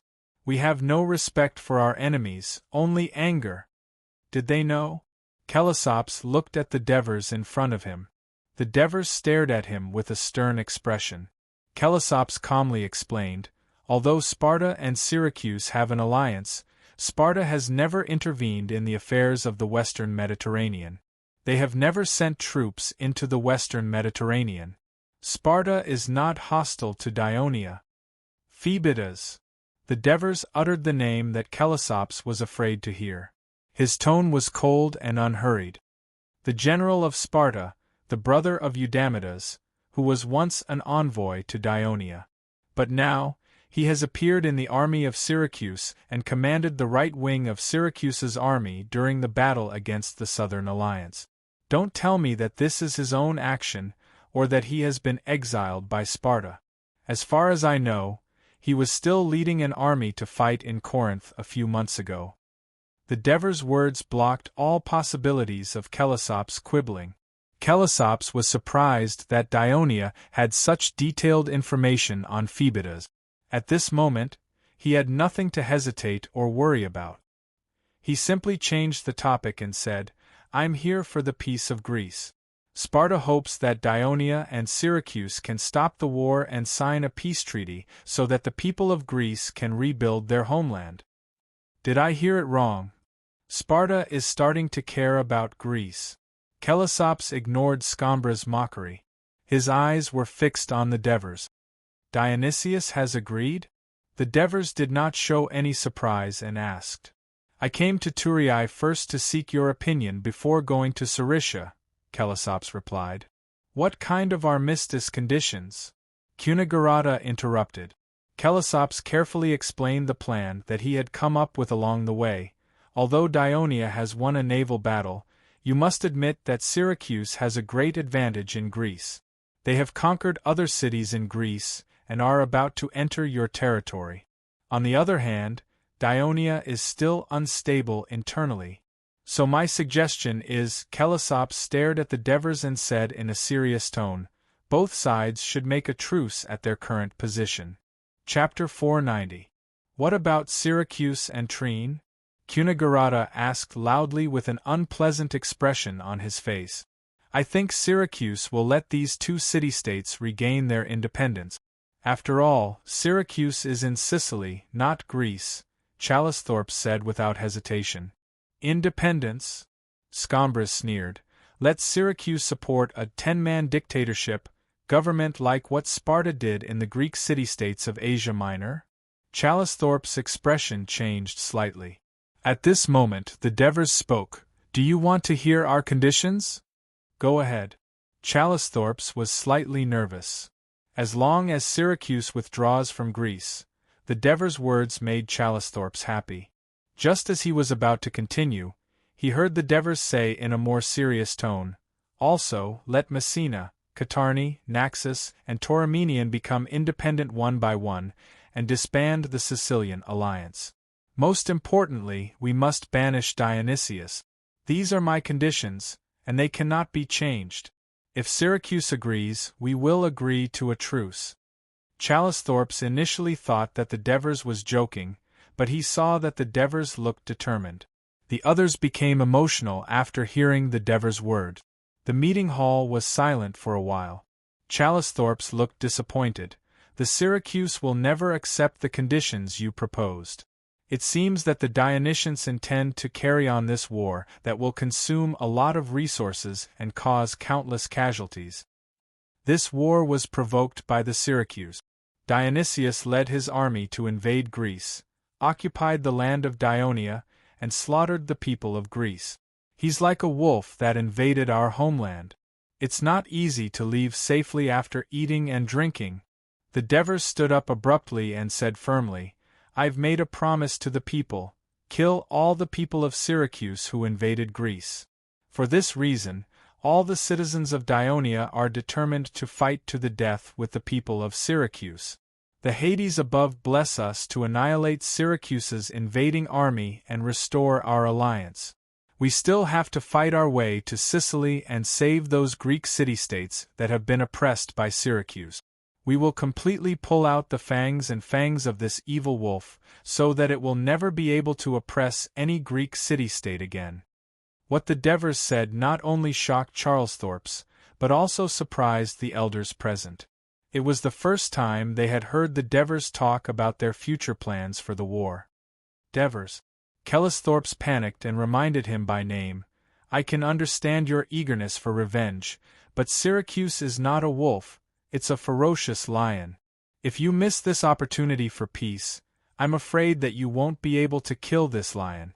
Instead, it will pounce into the house and bite everyone to death. There was an obvious threat in Charlesthorpe's words, but the Devers only replied calmly, Then we'll have to fight to know who is the ferocious lion. Charlesthorpe's could hear the determination of the Devers to fight to the death with Syracuse, so he wanted to persuade him again. The Devers said loudly, In Persia, you and I fought side by side. I should have treated you well this time, but unfortunately, this is a time of war. You and I are enemies, not friends. I'm sorry, I can only ask you to leave. When this war is over, we'll have a good reunion when you come again. Charlesthorpe knew that his mission had failed, so he said disinterestedly, I'm afraid we won't have the chance to meet again. The Devers smiled faintly, I believe you'll come again. After Charlesthorpe left the barracks, he had a serious expression on his face and was silent. When they entered the port, boarded the ship, and left the dock, the captain did not know where to go without his instructions. He had to ask loudly, Charlesthorpe, are we going to Syracuse next? Charlesthorpe snapped out of his thoughts and said decisively, No, we'll go straight back to Sparta. Go back. The captain was confused. He vaguely remembered that the censor's mission was to stop the war between Dionia and Syracuse, and he had just gone to Dionia. The people of Dionia are arrogant and conceited. They refuse to stop the war, and they even want to defeat the people of Syracuse.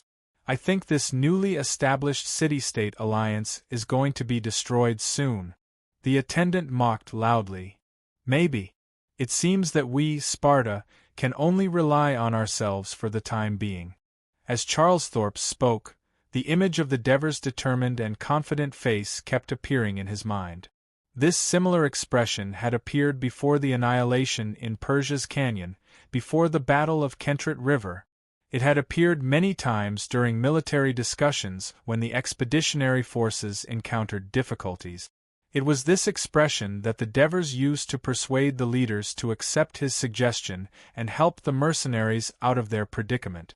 This time, although Syracuse had an obvious advantage on land, he still felt uneasy. Charlesthorpe stood at the stern of the ship, watching the port of Thurii gradually disappear from his sight. He knew in his heart that the young man who humbly consulted him and whom he admired was gone forever. The Devers was now the king of Dionia, and had become the sworn enemy of Syracuse. Naturally, he was also the enemy of Sparta, his enemy. The Devers led the elders of the Senate to prepare rations, train the troops, and replenish the number of soldiers. The 1st and 2nd legions had also suffered some losses in the past few battles. Diarrhea's fleet was also busy recruiting sailors, training the newly joined warships, and training formations. The entire Thurii was on the move. Meanwhile, to the south of Dionia, Syracuse launched the second large-scale siege of Crotone. While the siege was ongoing, Dionysius left 10,000 men to the northwest of the main camp to defend against a possible surprise attack by Asprutham's Dionysian army. At the same time, he dispatched all of Syracuse's cavalry and mercenary cavalry to the north of the Crotone plains, and even further to the swamp plains of Cremissa. Firstly, it was to observe the movements of Thurii in the north, and secondly, it was to harass Cremissa and prevent its garrisoned troops from sending reinforcements to Crotone. Although the pontoon bridge over the Neto River had been burned, the entire river was under the control of Syracuse's navy. The Dionysian army would not be able to cross the river in a short period of time, but the cautious Dionysius still had to make additional preparations. On the surface of the sea outside the port of Crotone, Leptinus led more than 200 warships, including the fleet that had rushed over from Messina and waited in formation. Dionysius had strictly ordered him to block the Dionysian fleet's reinforcements to Ciudad Crotone at all costs. When everything was ready, the bugles sounded and the drums thundered. Over 100 ballistae fired stone cannons at the city walls. More than 70,000 soldiers of Syracuse pushed more than 10 large siege towers, dozens of siege vehicles, and all sorts of large siege weapons. There were also countless specially made scaling ladders as they approached the city walls from the north, west, and south. In addition, Dionysius also ordered the army to escort and drive away more than 4,000 captives who were not Crotone. While the Crotone were busy defending against attacks and had no time to attend to other things, they no longer built platforms for lookouts and long-range archery like before. Instead, they urgently built a slope from outside the moat to the apex of the city. The people of Crotone also realized the urgency of the situation. Not only did all the soldiers go up to the top of the city wall, but Dionia's ballistae were also on standby. All the citizens who could wield shields and spears were also organized by Lucius, ready to provide reinforcements at any time. A large-scale and abnormally tragic siege war unfolded in the governor's residence in Asplastum. Epicthenes, the commander of Legio IV, asked anxiously, "Felicius, are we really not going to help Crotone? Our brothers in the legion are filled with rage. We want to avenge Dracos and our fallen comrades." According to the information from our spies, Syracuse has made ample preparations this time. Almost all of their troops have been mobilized. Without our help, I'm afraid the Crotone will have a hard time dealing with them. Felicius pointed to the south calmly and said, "Although Syracuse has gone to attack Crotone, Dionysius hasn't forgotten about us. The road to Crotone from the south is tightly sealed by their barracks and heavily guarded. Do you want both our legions to fall there?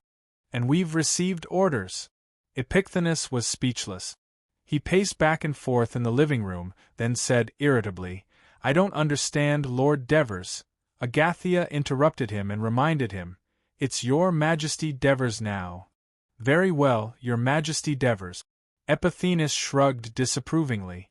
In his eyes, there was not much difference between a lifetime consul and a king. "Your Majesty Devers, why did you ask the mountain scouts to send us an order, asking us to defend the city of Asprostum and not attack rashly? We've already won the naval battle and could have sent our fleet south to repel Syracuse's fleet again. That way, our army can build a pontoon bridge across the Neto River and deter Syracuse from attacking Crotone from the north." Chapter 491. "All right, you're the commander. Whatever you say." Epicthenes shrugged at Felicius again, then turned to Agathia and complained, "Sir Administrator, can you get us some wheat flour? If we don't have oats, we can at least make porridge with them. We've been eating beef jerky for 2 days straight. It's hard for us to poop now." As the commander of Legio IV, you should know that half of Legio IV's soldiers come from here. The people here would never mistreat their loved ones. But Asprostum is a small city with a small population, and it doesn't have a lot of wheat. The people's surplus food has been eaten up by you guys in the past few days. There's no food left." Agathia said helplessly, "Just bear with it. Syracuse's cavalry has cut off our food supply route. I've already sent scouts to His Majesty to inform him that we're having trouble with our food supply.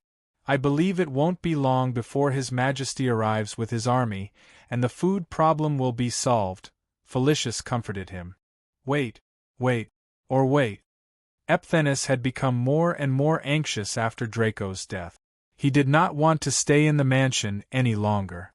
He said loudly, "I'm going to the city to see what's going on." With that, he strode out. Agathia looked at Felicius, who was sitting there in a daze. He felt that Draco's death had a huge impact on both of them, and he felt the same way. Back then, he had invited Timicin, Creander, and other former comrades to Dionia, but they attacked Cremissa without permission, causing the Second Crotone War. Although the Devers never blamed him for the Crotones' defeat and Dionia's power expanded, he blamed himself. Since then, Agathia had devoted most of his energy to politics to forget about his guilt. After a few years of honing, because of his good administrative ability, he became the second person among the former mercenary veterans to be appointed as the chief executive. The first was Helos. Along with the accumulation of experience in politics and his long dealings with the Crotone in Asprustum, he knew very well how disgruntled the Crotone were at losing their southern overlord, especially after they had recovered their strength in recent years. They had often opposed Dionia in the Southern Alliance, which was why he had another theory about the King of Devers's order to not attack rashly. His Majesty seemed to be allowing Syracuse to weaken the Crotone. However, would Dionia have the ability to defeat Syracuse on its own? Crotone's siege of the city was still going strong. Syracuse made use of the archers at the top of the siege towers and the archers at the bottom of the towers to clear out the defenders at the top of the walls while slowly approaching the walls. In the past 2 to 3 days, the Crotone had come up with a few ways to defend against the siege towers. For example, they would concentrate their attacks with ballistae and fire arrows. When the siege towers were close enough, they would throw oil cans at them and burn them with fire. At the same time, they also made a long wooden plank wrapped in iron to push the siege towers away from the walls. Even with all these efforts, there were still a few siege towers that approached the walls and lowered the wooden bridge. The Syracuse soldiers rushed to the top of the walls through the siege towers and engaged the defenders in a fierce battle. Lysias urgently sent reinforcements. After a fierce battle, the enemies were finally driven off the walls one by one. While the Crotone mainly focused on defending against the siege towers, the Syracuse soldiers used ladders to climb to the top of the walls and engage the defenders in a fierce battle. The allied forces of Crotone, Trine and Cyrodian were defending tenaciously. The battle lasted until the afternoon. The siege towers of Syracuse destroyed the northern gate of Crotone. However, the Crotone soldiers had already sealed the entrance with rocks and wood. However, the combined use of several siege engines and lion carts finally caused a section of the walls to collapse. The defenders on the walls suffered heavy casualties. The Syracuse soldiers took the opportunity to quickly climb up the collapsed slope in an attempt to rush into the city. Fortunately, the reserve forces organized by Lysias arrived in time. This group of freedmen, elderly and youths, relied on their large numbers and fighting spirit to defend their homeland to resist the fierce attacks of the experienced Syracuse soldiers. It was already dusk and the sky was gradually darkening. Lysias, Cyprilos and the other leaders of the allied forces were overjoyed. They thought that they had finally made it to the end of the day. However, Dionysius had no intention of withdrawing his troops and returning to camp. He had the slaves push wooden carts filled with wood, asphalt, resin, and oiled linen. He pushed them to the side of the moat and lit them with fire. Immediately, a huge fire lit up the entire city walls. Dionysius immediately gave the order, "Blow the bugle and beat the war drums. Continue the siege." The defenders who were bitterly holding on and thought that the battle was about to end saw one wave of Syracuse soldiers retreat and another wave attack. There was no end to it. The defenders' morale was low. The relentless efforts of the Syracuse soldiers finally paid off. Under the urging of the soldiers, after sacrificing countless lives, due to the weakening of the defenders, the captives finally built a ramp to the top of the city walls and stacked the sandbags on top of the walls. The long-awaited Syracuse soldiers rushed up to the top of the city walls and started fighting with the defenders who came to stop them. Dionysius, who was anxious, even ordered the guards around him to join the battle at the top of the city wall. The defenders could no longer hold on and started to retreat. This allowed the Syracuse soldiers to gain a foothold on the city walls and quickly spread out in other directions. "Quick! Go find Lysias. Tell him to send reinforcements or else we won't be able to hold on." Escamas shouted at the messenger in exasperation. However, the north, west and south of Ciudad Crotone were under attack. The east port had to defend against a large number of enemy ships that were cruising in the coastal waters. The only reserve troops were bitterly resisting the enemy troops that were attacking from the gaps in the city walls. There were no more reinforcements. Just as the generals of Crotone were stretched thin and could only watch helplessly as the enemies surged up to the top of the city walls and wreaked havoc. Boom! Boom! There were a few more loud noises, and another section of the city walls was destroyed by the siege engines. Amidst the flying dust and accompanied by the roars of the Syracuse soldiers, the Crotone soldiers who were fighting for their homeland finally revealed a look of fear. Under the cover of the night, they started to shout in panic, "Run! The enemy is attacking! The city is breached!" The reserve troops who were already low in morale retreated. Not long after, the defenders on the city walls also started to retreat. The people of Syracuse broke through the city walls and rushed into the city. The defense of the entire northern city was completely breached. Lucius, Sesprotus, and other high-ranking officials were distressed to see that the panicked soldiers ignored their dissuasion and ran past them like a tide, fleeing into the depths of the city. The people on both sides of the street also ran away together with the old and the young. Cries, screams, and screams resounded throughout the entire city. Seeing that the enemy was clearing the defenders on the city walls and advancing into the city center, Lysias was anxious, but he was completely at a loss. He did not know what to do. At this moment, a long line formed by torches appeared from the depths of the city. "Go to the temple of Apollo! Go to the temple of Apollo!" This orderly shout alerted the panicked Crotone citizens. Under the illumination of the torches, they staggered towards the Acropolis near the center of the city, the temple of Apollo. Lysias and the rest also rushed over. "Who told you to do this?" Lysias asked the soldier holding the torches anxiously. "It's General Myron," the soldier replied. Myron was not a general at all.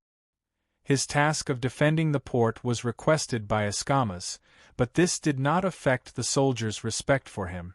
Lysias was not in the mood to care about this. On the contrary, he was grateful to Myron. If he had not taken measures in time to guide the citizens to the Acropolis, the consequences would have been unimaginable. He turned back to look at the city walls which were in flames. He saw that a portion of the soldiers were still trying their best to block the enemy's attack. Screams rang out one after another, and he felt as if his heart was being twisted by a knife. He reminded the soldiers beside him with concern, "The enemy will be here soon. You have to rush back to the Acropolis as soon as possible." After saying this, he and the others blended into the chaotic crowd.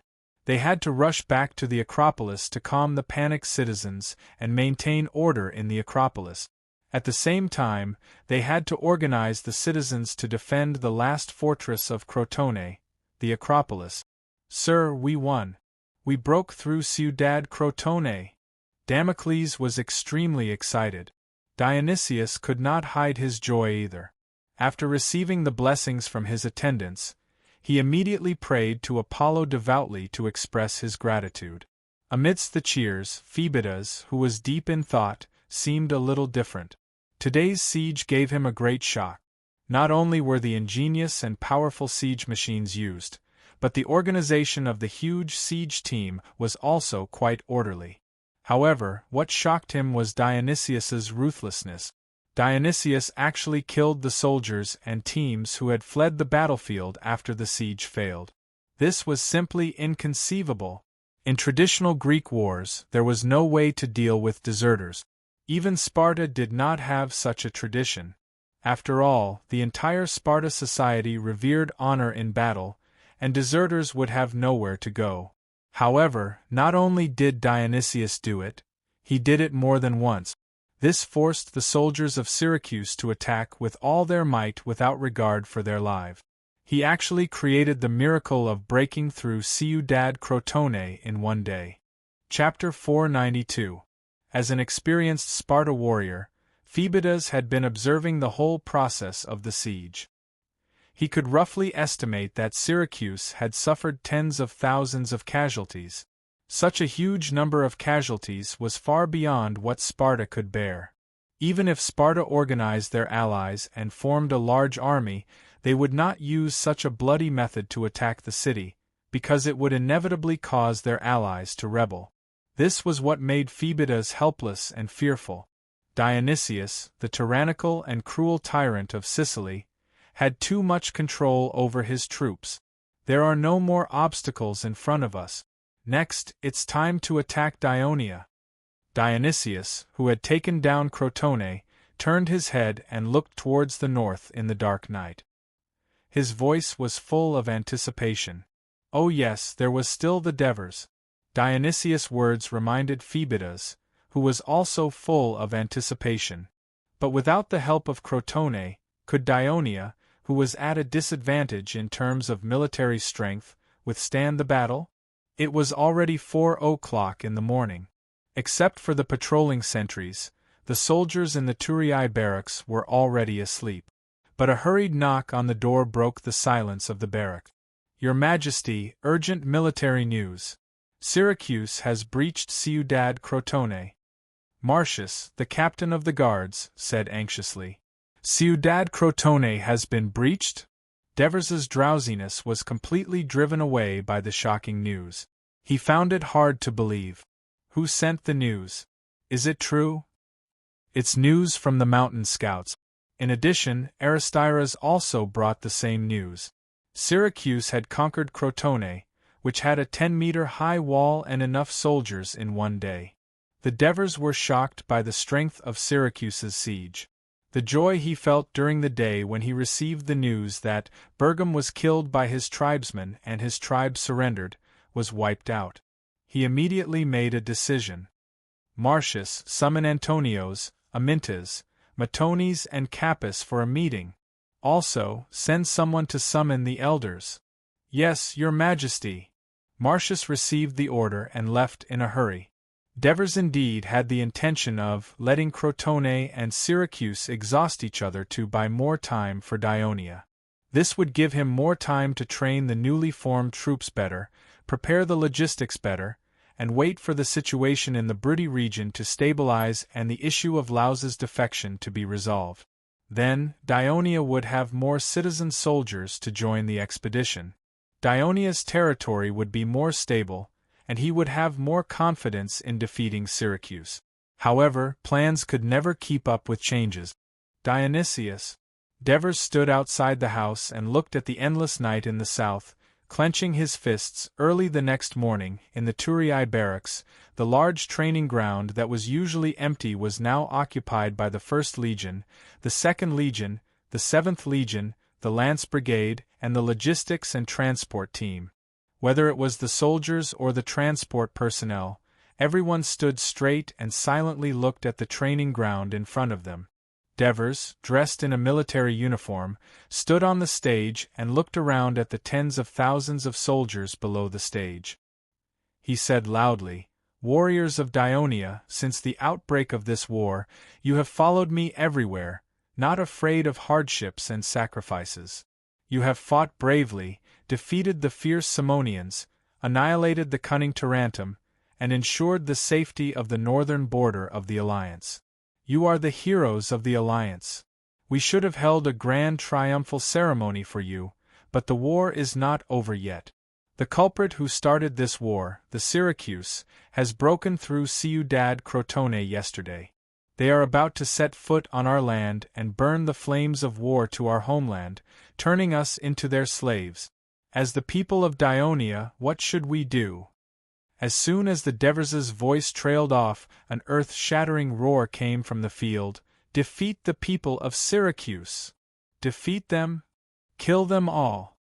Devers waited for the excited soldiers to calm down a little. He took a deep breath and shouted, "Warriors, we are about to rush to the south and face the evil Syracuse. Dionia, in order to thank you for your great contributions and sacrifices for the Alliance, I have discussed with the Senate and decided.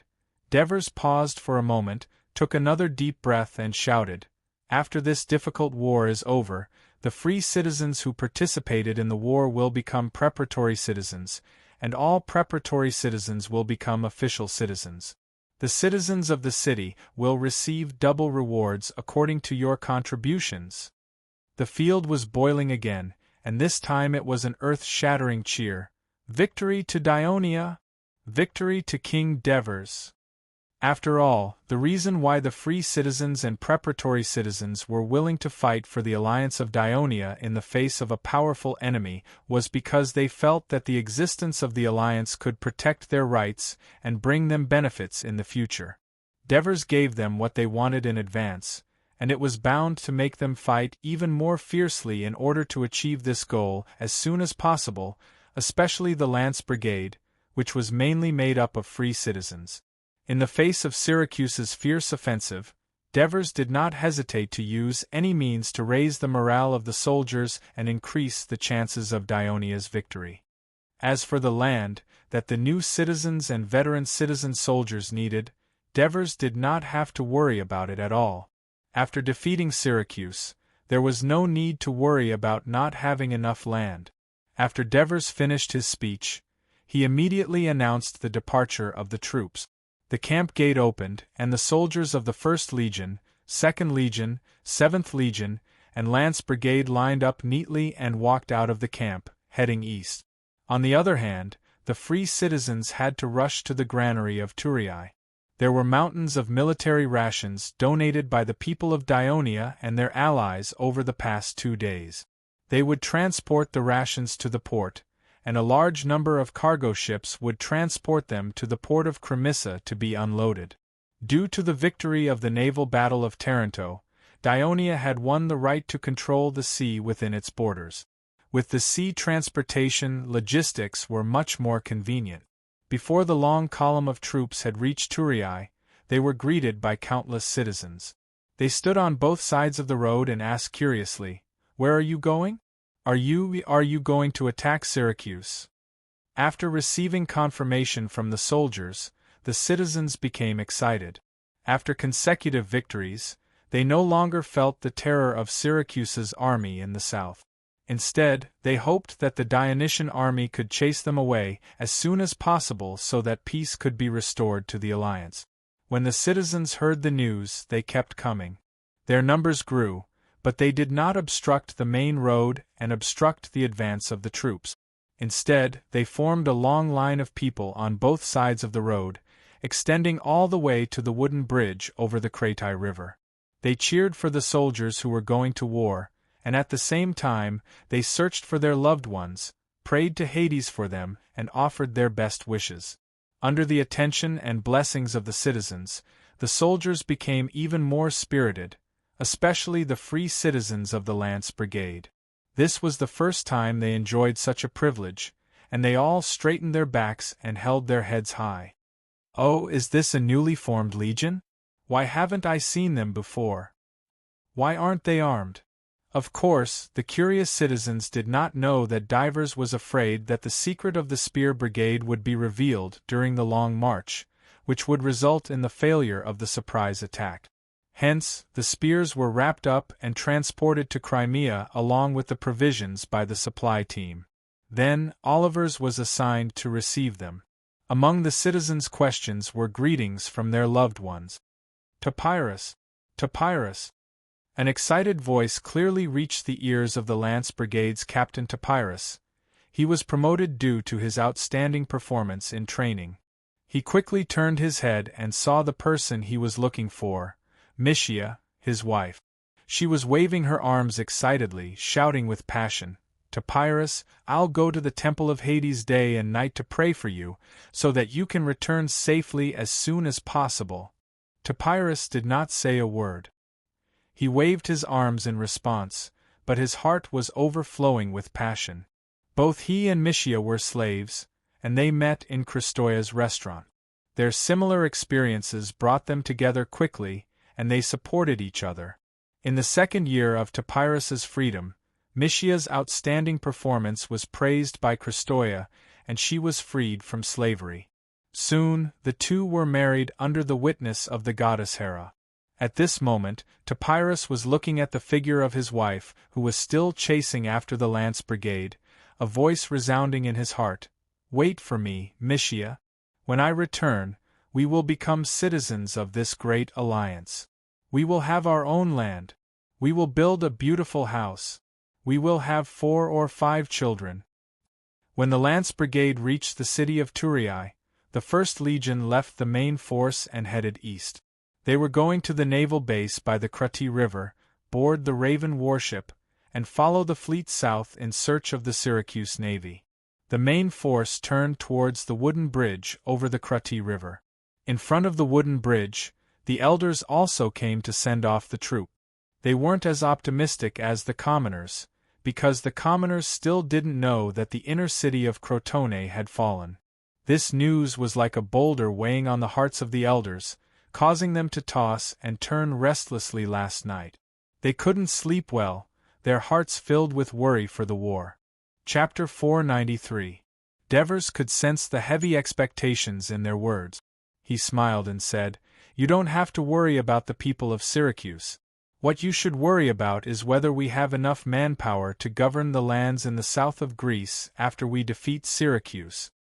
While the elders were stunned, Devers turned his head and gazed deeply at the hills in the east of the city of Turin. He knew that his wife and children must be gazing in his direction, looking forward to his victorious return. "Let's go." He coughed softly, turned his horse around, and stepped onto the wooden bridge with his guards. The soldiers of Syracuse burned, killed, and looted in Ciudad Crotone for a whole night. The ones who suffered the most were the free citizens and foreigners in the port area, as well as half of the citizens of Crotone who did not manage to escape to the citadel in time. At noon the next day, most of the soldiers of Syracuse were still sleeping in the barracks or the residences in Ciudad Crotone, recovering their exhausted stamina from the day before. Dionysius woke up early in the morning and led his subordinates to deal with the military affairs. The first thing that needed to be solved was the problem of the wounded. Although the results of the battle yesterday were glorious, the losses were also great. According to the preliminary statistics from last night, the number of dead and heavily injured soldiers alone was more than 5,000. There were also more than 4,000 soldiers with varying degrees of light injuries. After the battle, Syracuse had lost about 1/8 of its soldiers. A series of tedious tasks, such as treating the wounded, replenishing soldiers, and reorganizing the troops, had to be completed as soon as possible. Cleaning up the battlefield and burying the corpses, which were the most time-consuming and laborious, was actually the easiest. All they needed to do was to use the tens of thousands of Crotone citizens who had become captives as laborers. Many of the captives cried as they carefully sorted out the corpses of the Crotone soldiers who had died inside and outside the citadel. Many of the captives secretly kicked and cursed as they dragged the corpses of the Syracuse soldiers, venting their anger in their hearts. To Dionysius, these were not things that he cared about. The second thing he cared about was the citadel of Crotone. The citadel was located slightly south of the center of Ciudad Crotone, built on a hill. The citadel housed the largest Apollo temple complex in Greece, which was why the citadel of Apollo in Crotone was the largest in Greece. Although retreating to defend the citadel was a common strategy adopted by the Greek city-states when the citadel was lost, Dionysius should have been prepared. But after they breached the city wall last night, the soldiers of Syracuse became more violent and started killing and looting in the city. Because of the darkness, Dionysius could not effectively command the troops, which resulted in the delay of the battle. Half of the Docretone people, including many soldiers, were organized by Myron and Lucius to escape into the citadel. This allowed the citadel to have sufficient manpower to defend. At the same time, the citadel's terrain was high, and it was surrounded by residential areas. Large-scale siege weapons could not reach the citadel. Only by tearing down the surrounding residences and buildings, and building a sturdy and wide causeway to fill up the hill would the siege towers and siege vehicles be able to reach the bottom of the city. Otherwise, if the soldiers were to attack from below, not only would they suffer heavy casualties, it would also be very difficult to succeed. However, such a siege method required a long period of preparation, and what Dionysius lacked the most was time. He still had to lead his army to attack Dionia. He would not allow his greatest enemy to have more breathing space to stabilize his territory and build more troops. Therefore, Dionysius sent messengers to threaten the lives of the Crotone citizens and soldiers in order to make the people of Crotone surrender in the citadel. However, the people of Crotone hiding in the citadel had witnessed the atrocities committed by the people of Syracuse in the citadel last night. They had endured the heart-wrenching cries of their compatriots. They feared and hated the people of Syracuse. In addition to the tyrannical acts of Syracuse in Syracuse, they viewed Syracuse as man-eating beasts. They did not believe the messenger's suggestion that as long as they became Syracuse's ally and sent troops to Syracuse's army, Dionysius would release all the captives of Crotone and return to Ciudad Crotone. This was because in order to stop the people of Syracuse from raiding the citadel and protect the citizens who were fleeing to the citadel, Ascamas tried his best to regroup his defeated army. He fought with the enemies on the streets of the citadel and died in battle. The people of Crotone, who had lost their highest military commander, urgently elected Myron, who had saved them, as the commander-in-chief. Lysias and the others did not object. At this time, the higher-ups of Crotone, led by Lysias and Myron, not only rejected the request of the messenger, they also cut off the ears and nose of the messenger to show their courage and determination to fight to the death with the people of Syracuse, and chased him out of the citadel. When the messenger covered his bloody wound and complained to Dionysius, he did not show much anger. He only laughed coldly and said, "Foolish people of Crotone, do you think that I can't do anything to you just because you hide on that hill? Hiding tens of thousands of people in that small citadel can indeed improve the defense, but can it defend against hunger and thirst?" Indeed, the consumption of food for tens of thousands of people was a huge amount. The citizens who rushed up the mountain in a hurry could not carry a large amount of rations. Even if Myron had prepared beforehand, he could not last more than a few days. What worried the people of Crotone even more was that there was no water source on the hill. Usually, the water used by the priests in the temple came from the reservoir in the temple. Because of the storm a few days ago, the reservoir was full, but for the needs of tens of thousands of people, it was only a drop in the bucket. Therefore, Dionysius ordered a small number of troops to surround the citadel of Crotone.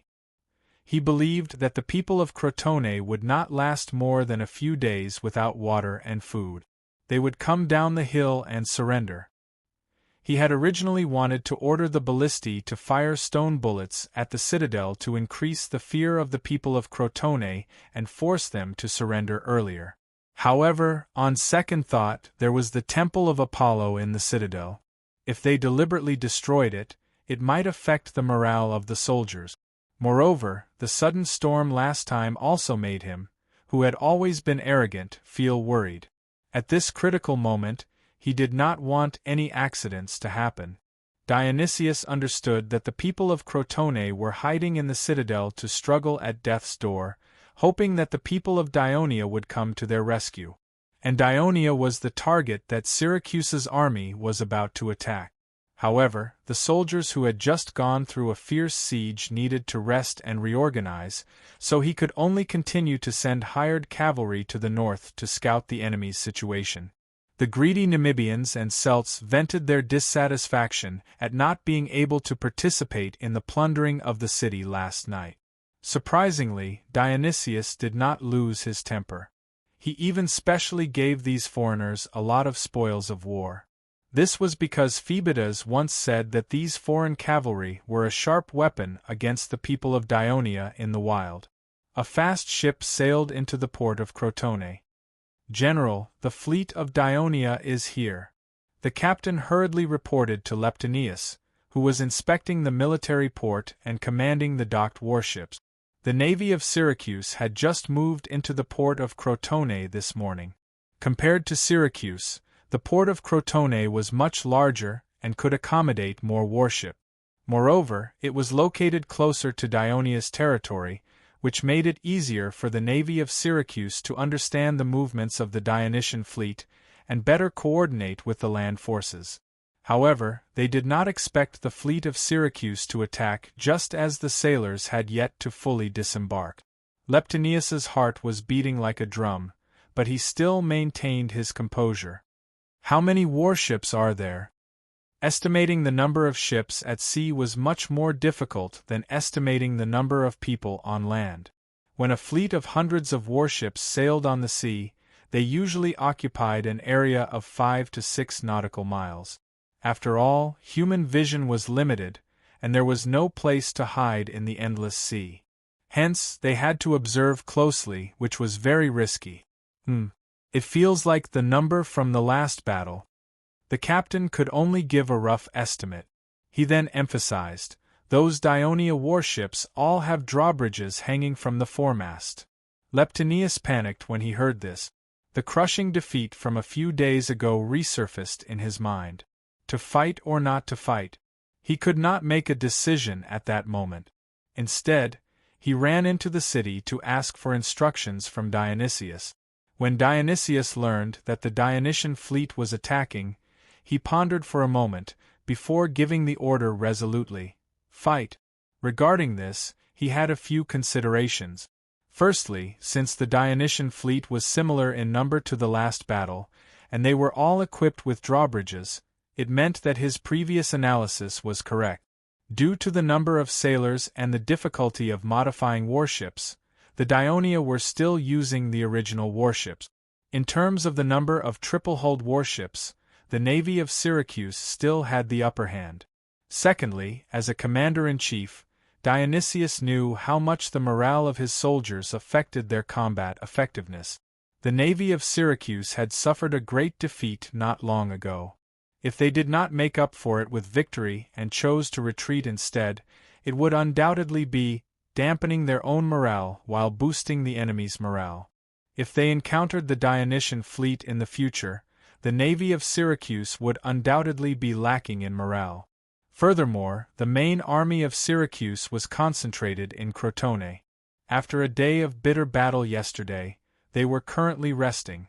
If they allowed the Dionysian fleet to cross the Sea of Crotone and sail towards the defenseless rear, such as the coast of Syracuse or Coruña that had never truly surrendered, it would cause the army of Syracuse to become passive. Hence, Dionysius would never allow such a situation to occur. Chapter 494. This was also the first time the Dionysian fleet had left the waters around Thurii and headed for the Mediterranean Sea. Therefore, it was not just Sicorian who was excited. All the sailors in the fleet were excited. Even the normal speed of the oars was faster than usual. The entire fleet consisted of 150 Raven warships and 30 50-oared clippers that were modified from ordinary cargo ship. They were arranged in 6 columns and sailed south. As there was only a westerly breeze when they set off, the Dionysian fleet did not bring any sails. Sicorian only had one mission today: completely defeat the Syracuse navy. Therefore, when they sailed past Cremissa, Sicorian ordered the fleet to slow down and install the Raven suspension bridge. He also ordered that if there were enemy clippers approaching, they should not be in a hurry to drive them away. They could be allowed to come closer and observe. When the winter sun rose to the middle of the sky, the Dionysian fleet had sailed close to the waters of Crotone. At this time, a yellow flag was raised on the mast of the 3 oars at the forefront. Sicorian, who was in the middle of the fleet, was greatly inspired when he heard the news. The Syracuse navy that had suffered a crushing defeat was so easily lured out. That was great. No matter how many ships the enemy had, no matter whether they would adopt the circumnavigation strategy or the double-column strategy, the Raven fleet of Dionia only had one strategy: stars in the sky. Raise the black flag and the red flag. Sound the bugle call to attack. Sicorian gave the order without hesitation. The sailors began to gulp down the rations they had prepared. In the upcoming battle, they had to give it their all. However, compared to the anxiety and nervousness of the first time, they were more excited now. It was not only because the previous great victory had given them confidence, but also because the new law that the King of Devers had issued before the expedition gave the sailors, who were mostly free citizens, more motivation. If we win the war, we will become preparatory citizens of the Alliance. This became their common wish. The heavy infantry on the warships were much calmer when they heard the bugle call. They picked up the long shields that covered their heads and blocked the sun. They stood up from the deck unhurriedly and began to stretch their limbs. On the lighthouse of Crotone Port, Dionysius, along with a few of his men and Phoebidas, gazed at the azure sea in the distance. Countless warships were rapidly approaching, and a naval battle was about to begin. The outcome of the battle would affect Dionysius's next plan, so Dionysius was nervously clasping his hands together. The Dionia warships at the front line did not increase their speed to the maximum, because after the last naval battle, the Dionia Navy generals summed up their experience and concluded that if the warships were too fast, it would be detrimental to the release of the Crow suspension bridge. However, the Dionia captains felt that the incoming enemy ships were not as fast as before. Why was that? They didn't have much time to think. Amidst the splashing waves, the warships of both sides were already very close. Boom! Boom! The suspension bridges came crashing down and nailed the deck of the Syracuse warships. Hades! The soldiers of the 1st Legion of Dionia shouted the name of Pluto as they rushed across the suspension bridge. At that moment, a similar cry of Apollo rang out from the enemy's warship. More than 40 Syracuse heavy infantry charged out from the bottom of the warship, filling up the deck that was initially empty. The Dionia captains were stunned. No wonder the Syracuse warships slowed down. There were also many heavy infantry hidden in the bottom of the warship. It turned out that Leptinus had adopted Dionysius's suggestion in order to allow his fleet to contend against the enemy. Syracuse soon received the news from the clippers.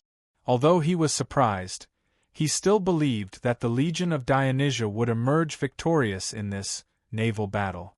As for the legionnaires, apart from the initial shock, what followed was excitement. The last time they killed the sailors was too easy and did not give them much of a sense of accomplishment. This time, however, it was a real battle. Split up and head over there. The rest, follow me. Melisande, the captain of the platoon, quickly gave the order and rushed to the front. As the deck of the three-tiered or warship was not completely covered with wooden planks, there was a gap in the middle that connected to the bottom of the ship. Hence, the soldiers from both sides split into two teams and fought on both sides of the deck. The widest part of the warship was only 6 to 7 meters, and one side of the deck could at most accommodate 2 to 3 people side by side. The warship rocked up and down with the waves, making it impossible for the soldiers to push and shove. Hence, the battle between the heavy infantry on the warship was more of a one-on-one fight or cooperation between 2 to 3 people. Melisande held the long shield in his left hand and faced the enemy's thrusting spear. He pressed his whole body against the shield and slammed it with all his might. The Syracuse soldier's spear broke and he staggered back, only to be supported by his comrades behind him. Melisande was like a maggot attached to a bone. He quickly stuck close to the enemy's body and took advantage of the fact that the enemy's body had not stabilized to hit him with his shield again. The enemy could not stand steadily and a gap appeared in the round shield that was protecting him. The short sword in Melisande's right hand pierced out like lightning. There was only an "ah," and the enemy covered his right rib and fell to the ground. Throw away the spear and use the saber. Use the saber. Melisande heard the enemies shouting anxiously at each other and thought to himself, "It's too late for you to understand now." He took advantage of the fact that the enemy in front of him had not come up to protect his front with the long shield, and turned to stab the enemy diagonally in front of him. On such a narrow deck, the enemy could not dodge at all unless he jumped into the bottom of the ship. Hence, the enemy subconsciously dodged to the left, and at the same time waved his saber and slashed at Melisand's wrist. Unexpectedly, Melisand's teammate next to him took the opportunity to hit the enemy with his long shield. The enemy immediately lost his balance and leaned back. Melisand seized the opportunity and turned his wrist to flick the short sword upwards. The sharp blade slashed across the enemy's arm that was holding the saber, leaving a deep wound that could see the bone. Blood flowed and the saber that was tightly held fell onto the deck. On every two warships connected by the Crow suspension bridge, the heavy infantry of both sides were fighting fiercely. Overall, the people of Dionia had a clear upper hand. Although the people of Syracuse also sent elite soldiers, they were facing the 1st Legion of Dionia. The 1st Legion, which was known as the Undefeatable, not only had the most number of veterans, but they also had the strictest requirements for the selection of new soldiers. The training was also the toughest, but there were still many young people who flocked to it. At the same time, in terms of combat experience at sea, the soldiers of the 1st Legion of Dionia were far more experienced than their opponent. Not only had they trained for more than a month, but they had also gone through actual combat 3 days ago. The heavy infantry of Syracuse were hastily sent into battle and had not yet adapted to this kind of combat style. They even carried bayonet. It was important to note that long weapons were not trained for a long time on the bumpy warships, so it was impossible to accurately stab. More importantly, there was a difference in weapons and equipment. Corinth's helmet, copper shield, and metal shod armor were too heavy. It was difficult for the Syracuse soldiers to maintain their balance on the swaying ships, so they could not fully utilize their power on land.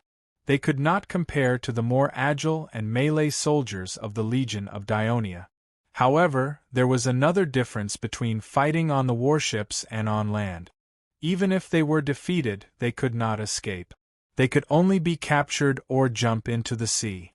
This forced the soldiers of Syracuse to do their best to resist the attacks of the Legion of Dionia. In the end, they fought with courage. Some of the Syracuse soldiers used their round shields to withstand the attacks of the enemy, and at the risk of injury, they waited for an opportunity to drag the enemy into the sea. Melisand, who had stabbed and killed several Syracuse soldiers, was accidentally dragged into the sea by the enemy. However, Melisand did not panic after falling into the water, because they had training in this area. He quickly took off his helmet and flipped the inner side of the long curved shield. The long shield was actually floating on the sea. Other than the bronze ram in the middle, the long shield was mainly made of wood, wrapped in a thin layer of cowhide. Melisand stepped on the water with one hand on the long shield. Using the buoyancy, he pretended to be relaxed and waved at the soldiers on the ship who were watching him. "I'm fine. You guys continue fighting. Continue fighting." The Syracuse soldier, who fell into the water with him, felt the cold seawater pouring into his tightly sealed Corinth helmet. He immediately felt suffocated. He panicked and wanted to take off his helmet, but in his panic, he could not untie the buckle. The round shield on his right arm sank, because it was wrapped in copper.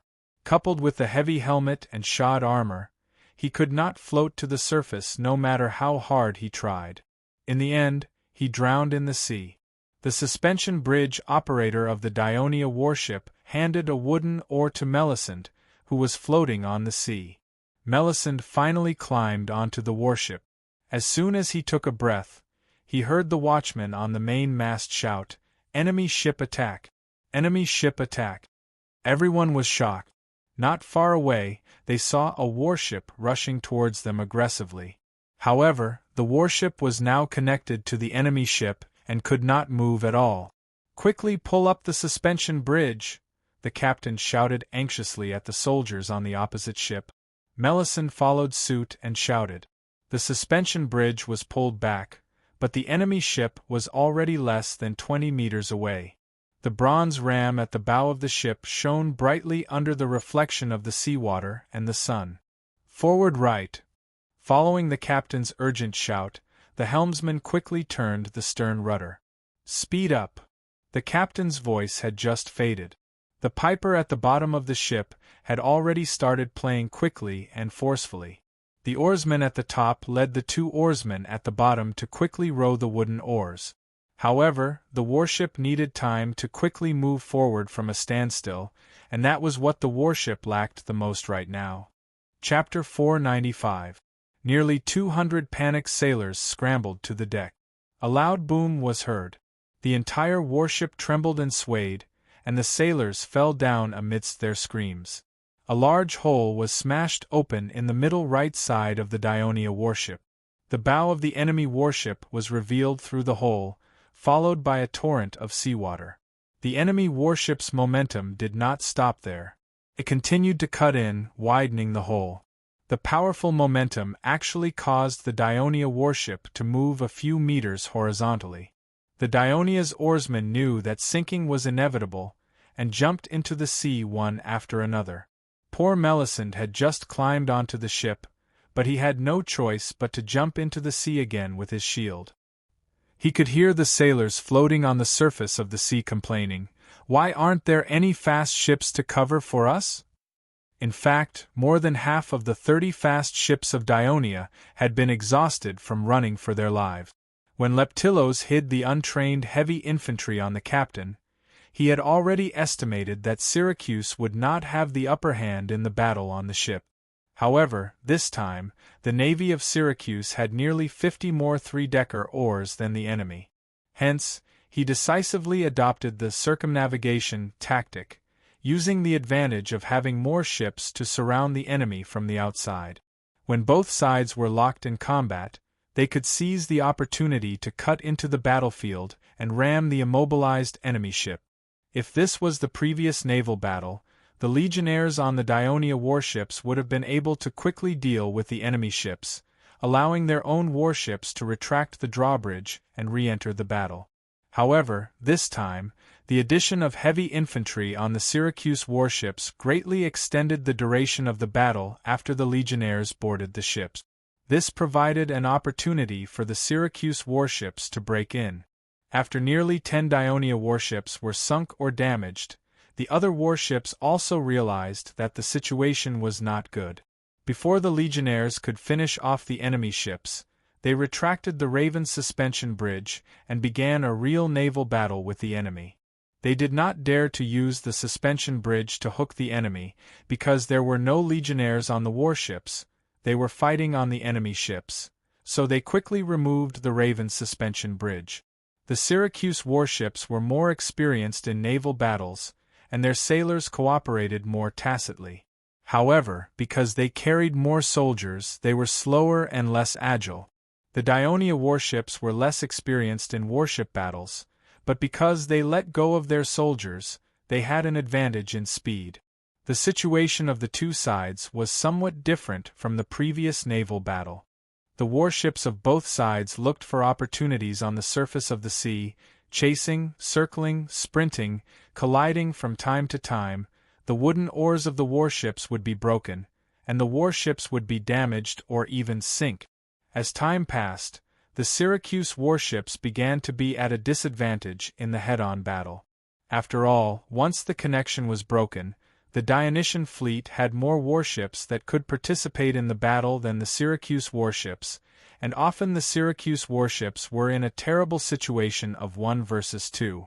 Leptinius, who was in the rear and not participating in the battle, was very anxious and a little flustered after learning about the situation of the fleet through the lookout.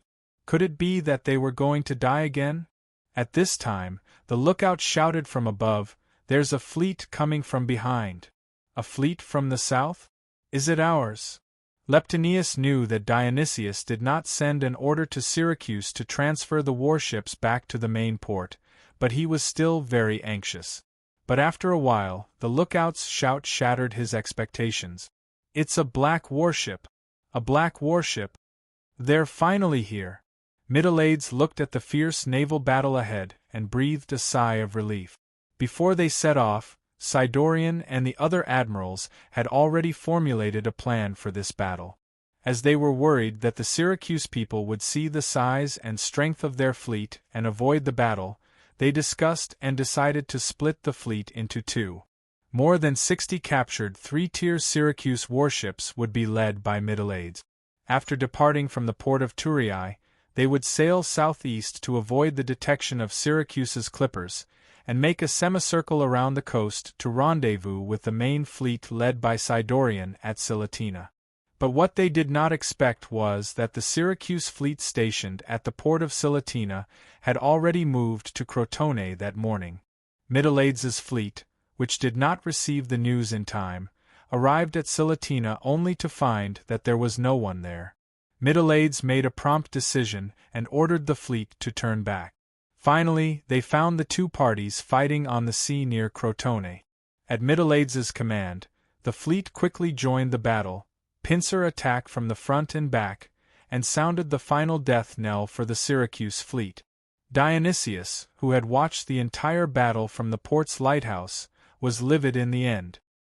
He turned around and left the stage without a word. Phoebidas, who was the last to leave, continued to look at the battle in the distance that was nearing its end. He thought to himself, Dionia's novel naval warfare method is quite suitable for Sparta. Should I suggest it to the Elder Council when I get back? As for Dionia's consecutive victories in the naval war, it might have a greater impact on the war situation in Greece, changing the balance of power between Dionia and Syracuse. He was happy to see that, because the Western Mediterranean still needed a city-state alliance that could balance Syracuse. Besides, he had a hunch that Syracuse's attack on Dionia would be even fiercer on land. The naval war had ended, but unlike the clean battlefield at the end of the previous naval war, the sea near Crotone was now littered with scattered oars, broken planks, broken warships, floating corpses, and countless sailors and soldiers struggling in the water, crying for help. Dionia drove the damaged warships back and forth on the surface of the sea, rescuing the sailors and soldiers of Dionia who had fallen into the water. They tried their best to arrange them on the warships that had been captured by the legions. Before they set off, the Devers had reminded Sicerian, after the naval war is won, if conditions permit, try your best to rescue the sailors of Syracuse who have fallen into the water. Hence, the Dionian navy extended a helping hand to them. However, after boarding the ships, they would be tied up and detained. Some of the sailors of Syracuse were close to the shore when they fell into the water, so they did not accept help and swam desperately to the shore. In response, the Dionia would change their attitude and drive their warships to crush them. The cleanup and rescue work on the entire battlefield continued until dusk. The brilliance of the setting sun dyed the warships on the sea orange. Only then did Sicerian give the order to return. In the huge Dionysian fleet, the captured warships of Syracuse were in the center, while the warships of Dionia were on the periphery. Although the sailors were tired, the joy of victory made their chants resound through the sea. Accompanied by the melodious sound of the flute, they forcefully pushed and pulled the wooden oars, and the fleet slowly sailed north. Sicerian looked back at the battlefield where the fierce battle had just taken place. The thrilling scene of his warship almost being rammed by the enemy surfaced in his mind, and he felt excited at this moment. His gaze shifted to a place far away, where the sky and the sea were connected. It was vast and boundless. A sense of heroism rose in his heart, and he excitedly shouted to the captain, "From today onwards, we have the final say in this part of the sea." In this naval battle, other than the 40 or so triple-oared warships led by Leptinus who managed to escape to Crotone harbor in time, the rest of the Syracuse fleet's warships were either sunk or captured. In the Dionysian fleet, 23 Raven warships were sunk, and more than 10 were damaged. They captured 68 triple-oared Syracuse warships, and captured nearly 10,000 Syracuse sailors. What angered Dionysius the most was that of the 9,000 Syracuse heavy infantry he sent out, only slightly more than 2,000 returned. Most of the soldiers had either died in battle or drowned in the sea. The Dionysian fleet captured less than 1,000 of them. It could be said that they had not only lost the naval battle, but also the land battle. Of course, the First Legion of Dionia had also paid the price of more than 2,000 casualties. The Dionysian army did not stop when they reached the city of Castellon. Chief General Amicles and the city's higher-ups were waiting in front of the wooden bridge that Heraclide the Younger had built for Castellon, sending off the Dionysian army that was rushing to the battlefield. At the same time, they also sent more than 1,000 Castellan soldiers and 100 cavalry to join the expedition as part of the alliance's duty. Although the Dionysian army hurried on with their journey, the Devers still rushed to the wooden bridge and expressed their gratitude to the leaders of Castellon. They then exchanged a few pleasantries, and the hidden unhappiness dissipated in the laughter. As the First Legion had gone to the Dionysian fleet, the entire front line was led by the Second Legion. Although Amyntas was brave in battle, as the commander of the Second Legion, he had to be responsible for the safety of the entire legion. Therefore, after crossing the Trionto River, he increased the number of marching columns to 10, with a line of light infantry in the middle. Although the Second Legion of Dionia had yet to fight the mercenary cavalry of Syracuse, Amyntas did not let his guard down due to the Devers' warning. Due to Dionia's extensive development over the past few years, not only did the swamps disappear in large numbers, but it also began to transform into high-quality plains, causing the population to increase rapidly. However, what the legionnaires saw today were the ruins of several villages along the main road. Chapter 496.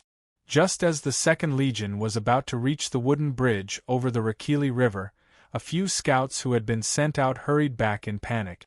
Reporting to the Legion commander, "We've discovered enemy cavalry ahead. Their numbers are approximately..."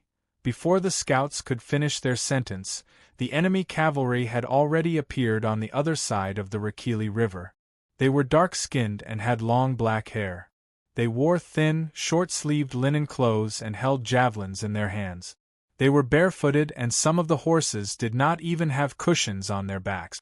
However, the horses moved with great agility. There were about 100 of them, and they showed no fear in the face of the huge army marching toward them. They stood quietly by the river and looked at the other side. Amyntas could feel the cunning and ruthlessness in their eyes. These were the Namibian cavalry? Amyntas recalled the description in the previous battle report and looked at them curiously. It was not fear that rose in his heart but excitement. Have the light infantry brigade send 200 archers to guard the river and drive away the enemy cavalry on the other side. The other light infantry follow the first brigade closely. Wait for my order. Cross the bridge quickly. The Second Legion moved quickly. The archers rushed to the river, and before they could fire, the Namibian cavalry on the other side immediately ran away, allowing the Second Legion to cross the wooden bridge easily. Just as Amyntas was considering whether to spread out the Second Legion in the form of a two-line, formation and cooperate with the Seventh Legion to drive away the enemy cavalry that wandered around like flies, a messenger arrived with an order from the Devers. Ignore the cavalry and continue marching on the main road. They must reach Cremissa before dusk. Amyntas had no choice but to give up on the idea and march in column formation again. At first, the Namibian cavalry would rush over from both sides of the main road at high speed from time to time. They would shout a few times and throw a round of javelins. However, after the light infantry shot down a few of their riders with arrows, they became much more cautious. This entangled for a while. Suddenly, the enemy cavalry came from the front and shouted something. Then, the cavalry began to retreat.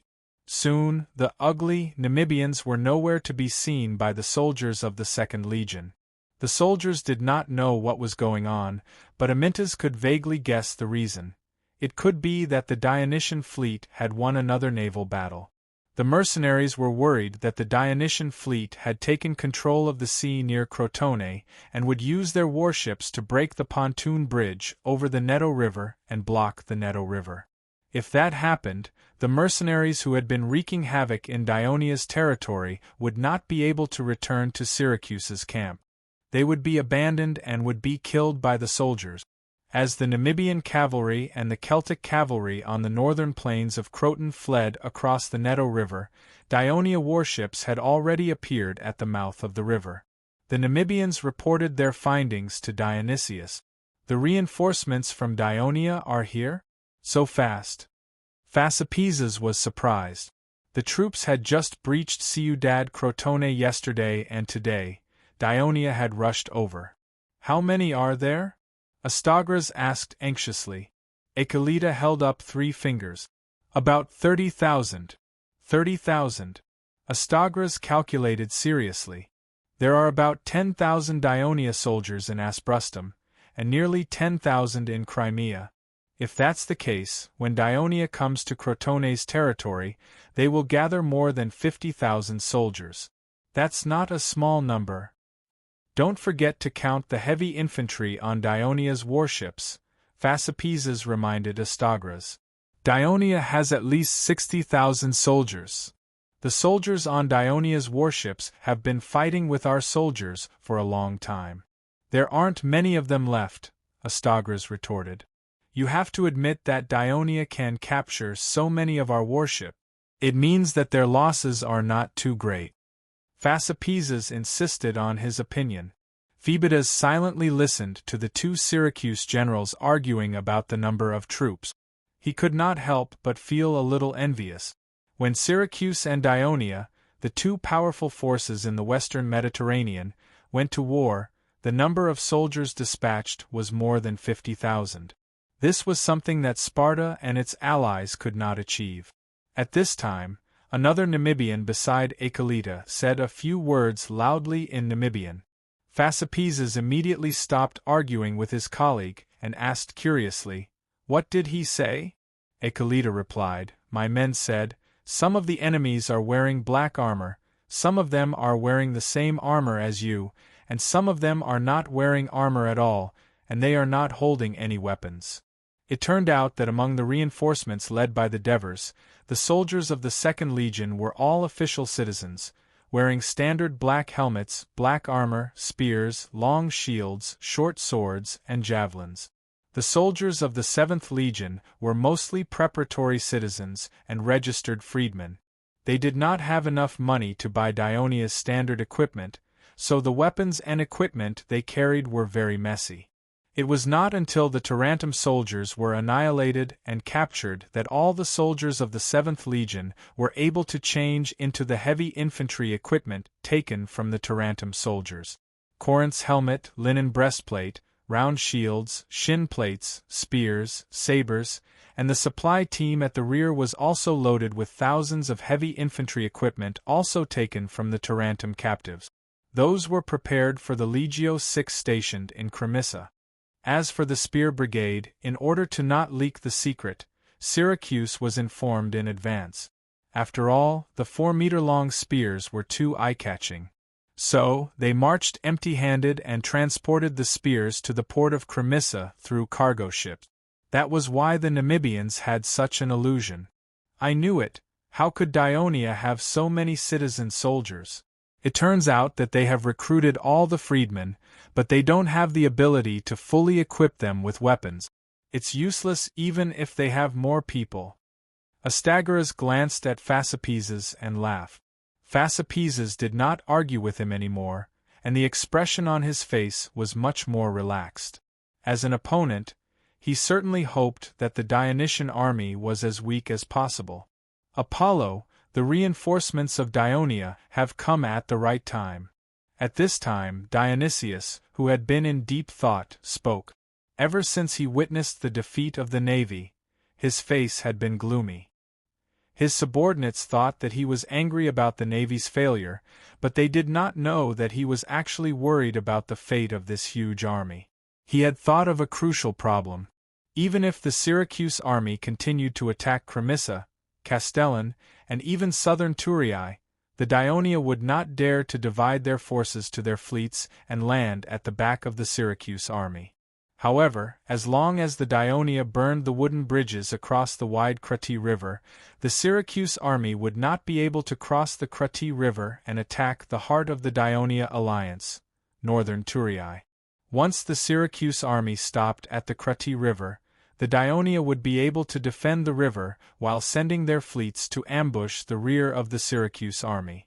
This would definitely exhaust the Syracuse army, and in the end, the Syracuse army would be defeated. The thought of this possibility made Dionysius break out in cold sweat. He was already thinking of retreating. Should he just let Phoebidas go to Thurii to negotiate for peace? Back in the main tent, Dionysius stole a few glances at the silent Sparta man with his back ramrod straight. He knew that Sparta hoped that the Syracuse army would end the war as soon as possible so that they could assist them in defeating the anti-Sparta alliance. However, he would never do that. If he needed the support of Sparta when he first became the tyrant, now that he was fully fledged, he did not need a powerful ally to tell him what to do. On the contrary, Sparta would lower their arrogant heads and let the Syracuse army gain more benefit. At this moment, Dionysius did not mind making use of Sparta's impatience to achieve his goal. What kind of terms and conditions should he propose? Would the young man from Dionia accept the fact that the territory they occupied would become the sphere of influence of both sides? Or would he return to Siltam and hand Crotone over to Dionia? Although he had exhausted the national treasury and led such a large army, he still could not occupy a single city in Dionia. Dionysius was really unwilling to accept this. However, as a ruler who was good at weighing the gains and losses, he was able to not completely drive out Carthage's forces in Sicily despite the fact that Carthage was defeated and Syracuse had an absolute advantage in Sicily. Naturally, he was able to swallow his unwillingness for the time being. Moreover, this expedition had occupied so many Greek city-states, almost controlling the southern part of Greece, and stopping the expansion of Dionia's forces to the south. Moreover, the strength of Syracuse had increased significantly. In fact, Dionysius had already achieved half of his goals. As long as he returned and strengthened his navy, when the national treasury was full, he would attack Greece again. He believed that he would definitely be able to destroy Dionia. Chapter 497. At this moment Dionysius swept away the gloominess from before and said loudly, "We need a victory to restore the morale of the soldiers, sir." Phasapeses cautiously reminded, "The people of Dionia have the advantage of the sea. They may not be willing to fight with us." "That's not up to them," Dionysius sneered. At dusk, Dionia's reinforcements arrived at the city of Cremissa. Governor Protesilaus and Legio VI's commander Olivers led their troops out of the city to welcome them. Your Majesty, you're finally here." Plotsilus had received the notice from the Senate a few days ago. Although he was surprised by the news that the Devers had become the king of Dionia, he did not have much objection. On the contrary, he was relieved to see the Devers. "Sir Protesilaus, during this period of war, among all the cities of Dionia, you were under the greatest pressure, but you did very well.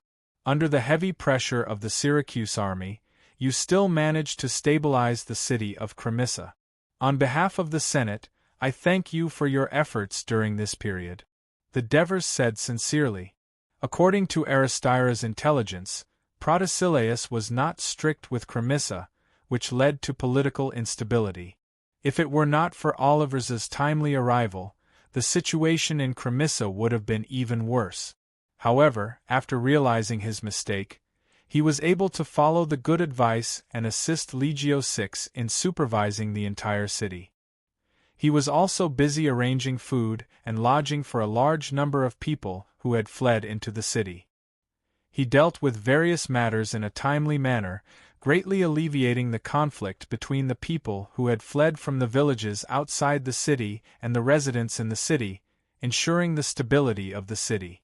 Therefore, the Devers' words were not polite words but sincere praise. "This is all thanks to Commander Olivers's full help." Protesilaus looked at Olivers modestly. "Yes, Your Majesty, our brothers of Legio VI have all become patrol members for the sake of Cremissa's safety." Oliver said half jokingly and half seriously. It seems that your position as the patrol leader was not in vain. The Devers teased, when the war is over, how about letting you be the patrol leader of a city? Your Majesty, it seems that you have not cared about me for the past few years. I have not been the patrol leader for many years. Oliver pretended to be aggrieved and said, I am now the assistant of the quartermaster in the Ministry of Military Affairs. According to regulations, after the war ends, I should be promoted to a higher position, such as a middle-level inspector. The seemingly casual words of the Devers made Protesilaus' heart skip a beat. It seemed that even if the Devers became the king, he would still let the Senate exercise his authority like before. Diphos' seemingly casual words made Protesilaus' heart skip a beat. It seemed that even if Diphos became king, he would still let the Senate carry out his power as he did before. Personally, I don't think the post of inspector is suitable for you. You can consider the post of an intermediate judge. The following words of the Devers were obviously a joke. As soon as the words left his mouth, Oliver shook his head vigorously. I can't remember so many items of the Alliance laws, even if you beat me to death. The patrol leader suits me better. The Devers laughed out loud. Everyone laughed along with him. Amidst the laughter, the Devers turned to ask Protesilaus, what difficulties does Cremissa have now? It's mainly food and accommodation. Protesilaus blurted out, there is not much food in the city. The people outside the city did not bring much food with them when they escaped into the city. Some of them only brought some rations because they were in a hurry. Furthermore, there are so many soldiers of Legio 6.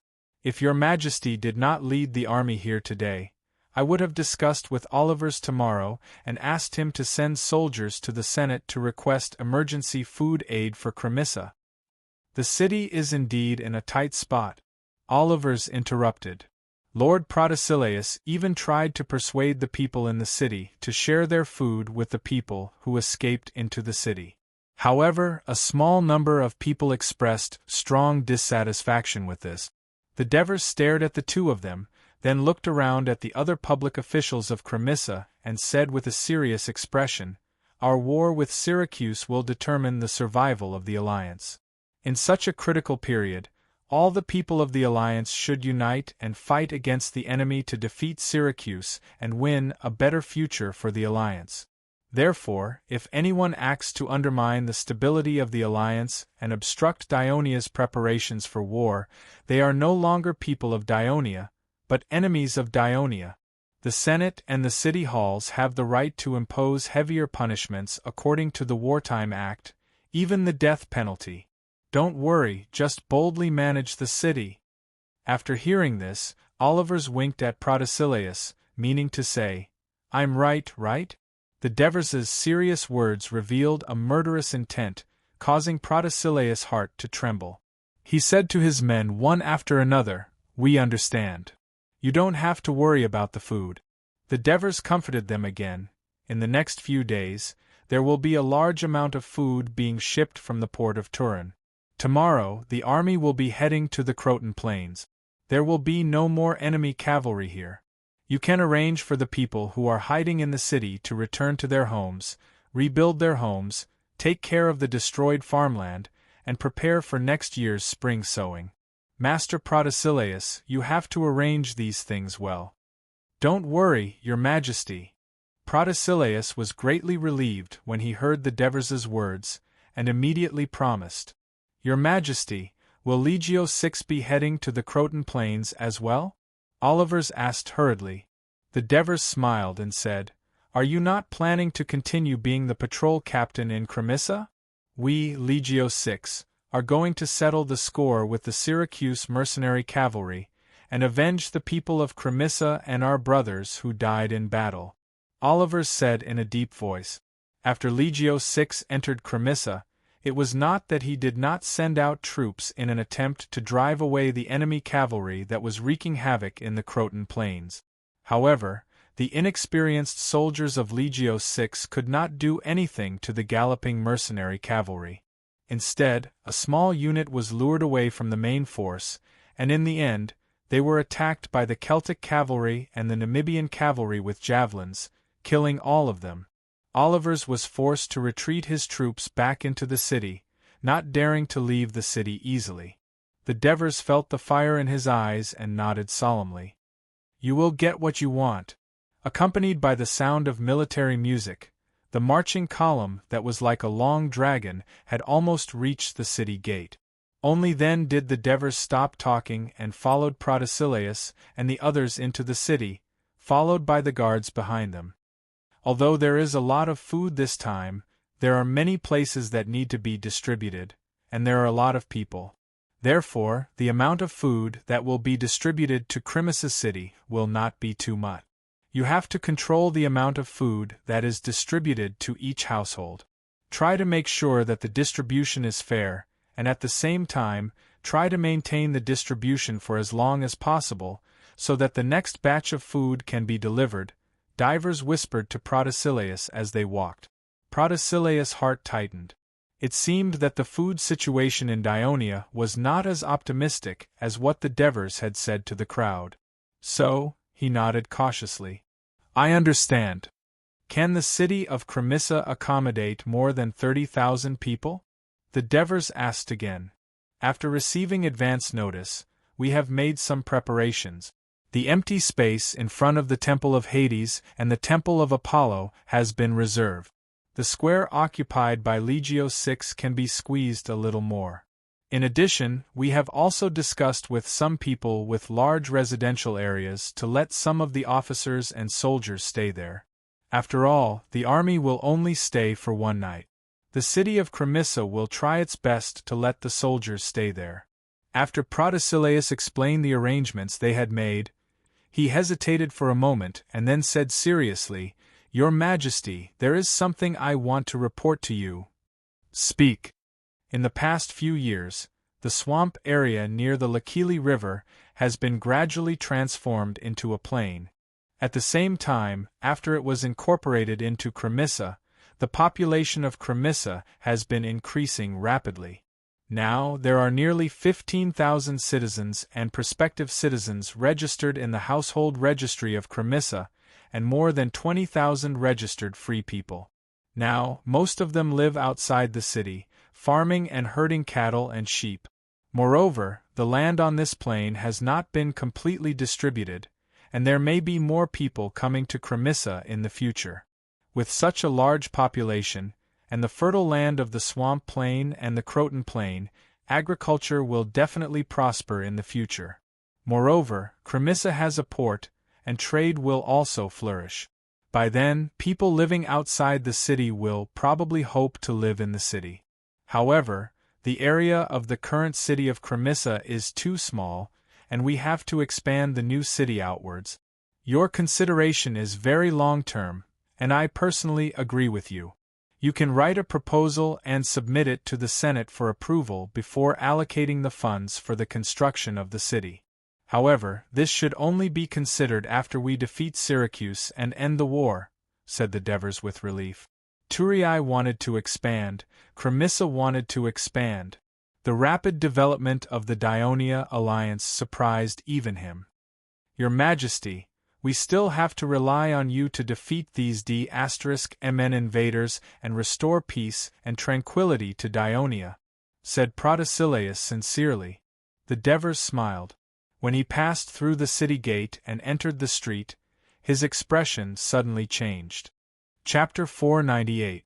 The adults' faces were filled with anxiety from losing their homes, and they discussed their resentment toward the people of Syracuse, the progress of the war, and their expectations and dissatisfaction toward their own troops.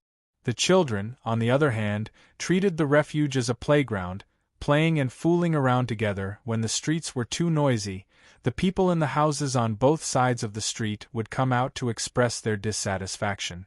Most of the time, the refugees on the street would listen to the advice and temporarily restore peace. At this time, someone would sigh, "How great would it be if we had our own house in the city, then we wouldn't have to be afraid of enemy invasion." His words naturally incited another round of debate. Although the streets were chaotic, they were relatively clean. However, when a breeze blew past, the pungent smell of urine assailed their noses. The Devers immediately covered their mouths and noses and looked at Protesilaus. Protesilaus said helplessly, "Your Majesty, we've already followed the doctor's advice and arranged for the people to clean the streets every day. We've also warned them to go to the river to pee and defecate to prevent the outbreak of the disease, but those children..." Since Protesilaus had already taken effective measures, the Devers naturally would not say anything else. As they approached, the bored refugees noticed the Devers and shouted excitedly, "It's Lord Devers! Lord Devers is here!" The news that the Devers had become the king of Dionia had been officially conveyed by the Senate to the various subordinate cities. However, the refugees in Cremissa were always worried about their homes being trampled by the enemy, so they were not too concerned about the news. Therefore, they still shouted the familiar name. At this moment, they stopped complaining and arguing and rushed toward the Devers. The guards immediately prepared to protect him. "Lord Devers, you're finally here. The people of Syracuse burned down our village. Our homes are all gone. Lord Devers, when will you lead the troops to drive away those ferocious foreign tribes? When will we be able to return to our land? Lord Devers, my father died in the hands of those damned foreign tribes. You must kill them all to avenge us." The people were like wanderers who had finally seen their parents. They poured out their sufferings and anger to the Devers. The guards and Olivers saw that more and more people were gathering. They were afraid that something bad might happen, so they wanted to drive them away.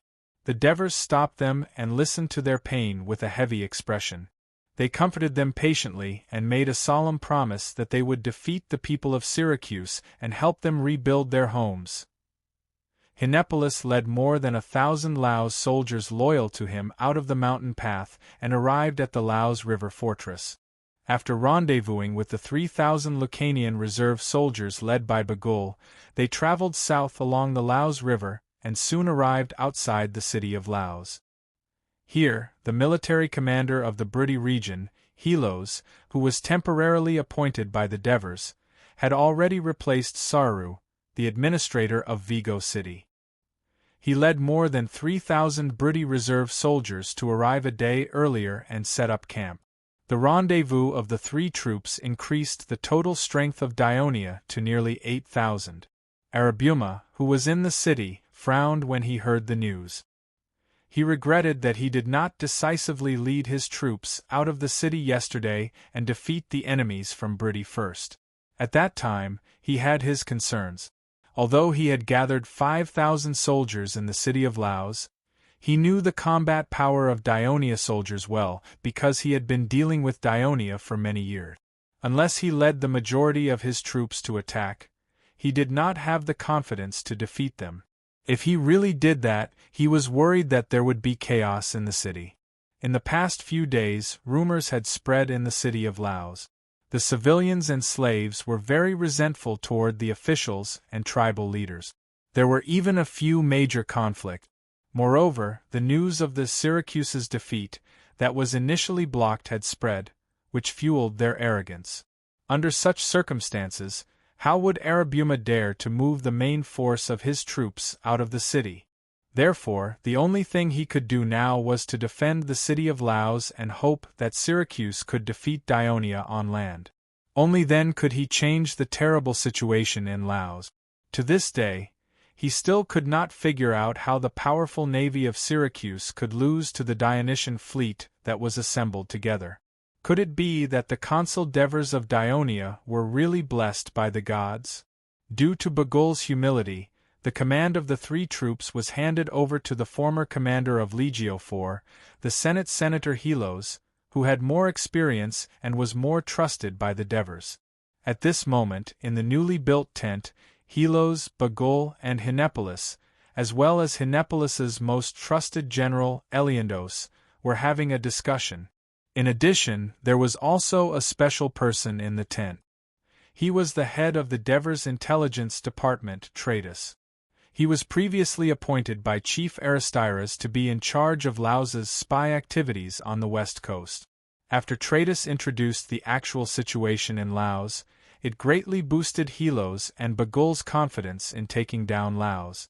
After all, if Arabuma were to focus on defense, it would be impossible for 8,000 men to take down a stone city guarded by 5,000 men. As a mixed force that was hastily assembled, they did not even have an engineering battalion, let alone a ballista. At this moment, Hinepolis said something that shocked everyone in the tent. "Sir Hinepolis." Hilos composed himself and asked, "Are you really going to do this?" "Of course." Hinepolis raised his head, his eyes filled with hatred. "When I became the consul of Laos, I wanted to do this, but those greedy wolves would not give me the chance to do so. But now," Hinepolis sneered, "since they have betrayed me, I will let them have a taste of being betrayed by the people."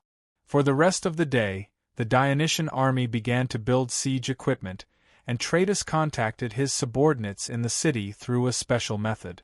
The next day, while the Devers led the army from Cremissa to the Neto River, Hilos also led the army to line up outside the city of Laos. Looking at the enemies below the city, with their war flags fluttering in the wind, the soldiers and generals of Laos on the city walls could not help but feel nervous. After all, they had been under the wing of Dionia for many years, and were used to seeing and hearing about the bravery and continuous victories of the Dionia soldiers. Seeing this, Arbutus laughed and said, "The Dionia are just trying to scare us. They will not dare to attack the city. The lives of more than 1,000 soldiers and their families under Hinepolis are in our hands, and they have no fighting spirit at all.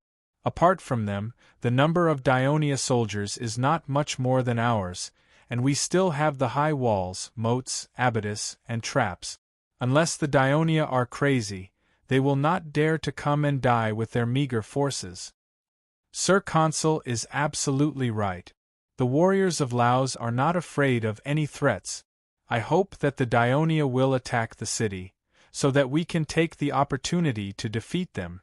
Asanu above, it's time to let the Dionia see the power of the Laos warriors. His subordinates showed their courage to Arbutus.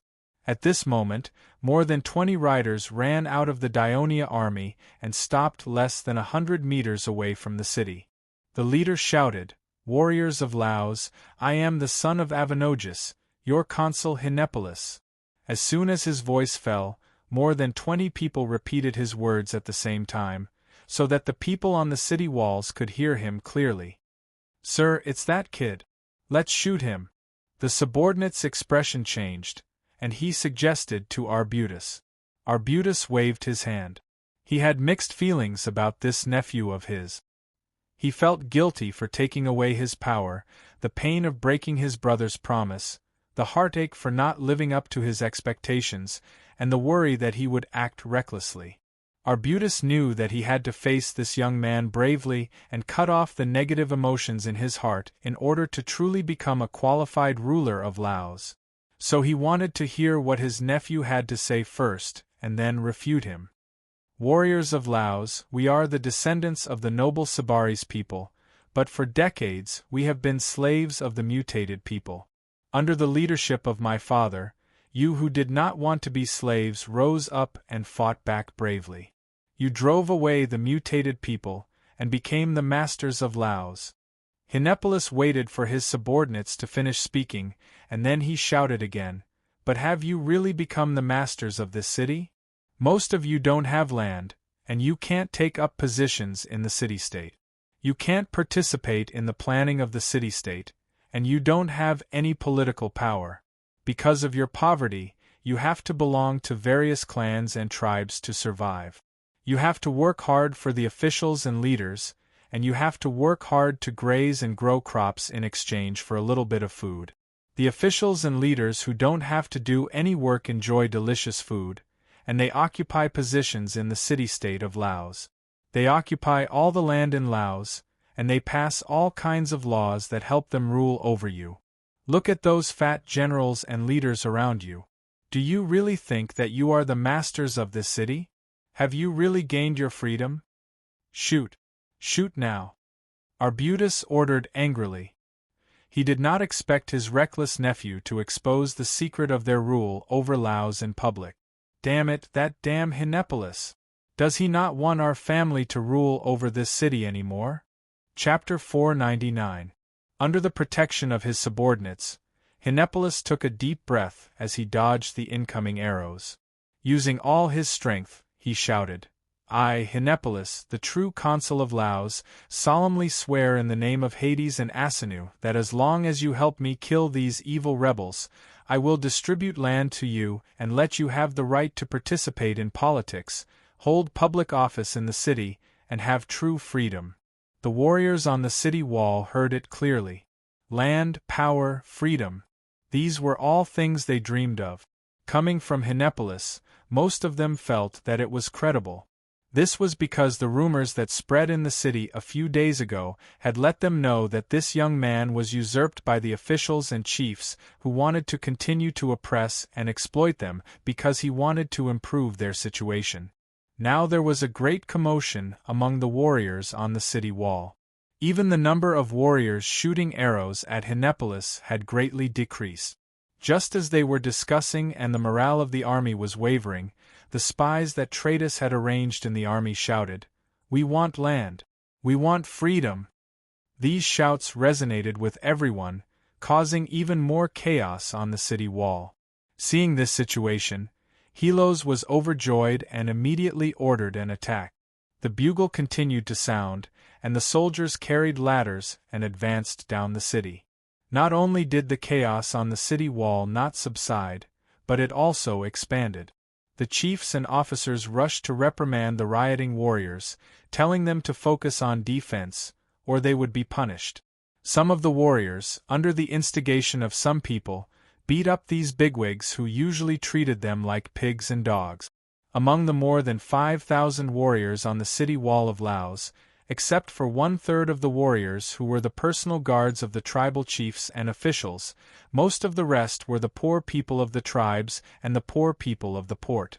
They were the main force that was moved by Hinepolis's words. The city wall was in chaos and was losing control. Seeing that the Dionia soldiers were quickly clearing the traps under the moat, Arabuma was anxious, but he could not think of a good way to change this critical situation. At this moment, a messenger rushed to the top of the city wall. "Lord Arabuma, bad news! Bad news! The poor people of the port were rioting. They have too many people. Most of the troops in the city have been mobilized to defend the city. The rest have either been defeated or surrendered. Now they have occupied the city hall and are attacking your mansion." "What? What did you say?" As if struck by lightning, Arabuma's vision darkened, and his body shook a few times before he fell to the ground. The Devers led the army, stepping on the solid foundation of Cremissa and Asprustrum Avenue, and soon came to a place a mile away from the north bank of Neto River, where they began to build a camp. At this time, he had the 1st Legion under his command. After the victory of the naval battle, the Dionysian fleet entered the port of Cremissa. The soldiers of the 1st Legion, as well as the captured Syracuse sailors, had all come ashore. These captives would become slaves and provide labor for the people of Cremissa to rebuild their homeland. The damaged and captured ships would then continue north to the military port of Turin for quick repairs. The 2nd Legion, Legio VI, the 7th Legion, and the Lance Brigade, totaling more than 40,000 people. Apart from that, Felicius, who had already received the news, left 3,000 soldiers behind to assist Agathia's more than 1,000 reserve soldiers to defend the city of Asprostum. He and Epthenus led the 4th Legion and part of the 5th Legion, a total of more than 12,000 soldiers. They also passed through the main road and rushed over to meet up with Diver's army. Hieronymus, on the other hand, had already quelled the rebellion in the Bruttii region. He led more than 5,000 Bruttii reserve soldiers that he had previously gathered and hurried to the Croton plains. This was the reason why Helos only brought more than 2,000 Bruttii soldiers to attack Laos. The navy commander, Sequirian, also led 100 Raven warships and 40 conventional 3-decker warships to the sea near Crotone. On this day, several armies of Dionia arrived at the north bank of Neto River. The number of troops led by the Devers was rapidly increasing. Thousands of bare-chested soldiers waved shovels and pickaxes, dug trenches, built walls, and built tents. It was a spectacular and lively scene. The new king of Dionia, the Devers, Antonios, Amintas, Eptines, Felicius, Olivers, Matones, and Capus were discussing the next battle plan in a temporary military tent. At this moment, Dionysius sent his messenger, Damocles. After meeting the Devers, Damocles presented the letter Dionysius wrote to him. To the young consul of Dionia, ever since I led the army to land in Great Greece, I have won every battle. Trine, Cirium, and Crotone have all been conquered. Corunna has also surrendered. Legeme is hiding behind the mountains, trembling in fear. Destruction is only a matter of time before I wave my hand. Now, Dionia is the only enemy in front of me.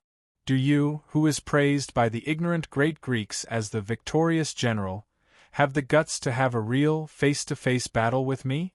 No matter who wins, this long war with countless casualties will end. I look forward to your reply. Signed, General Plenipotentiary of Syracuse, Master of Sicily, Conqueror of Great Greece, Dionysius.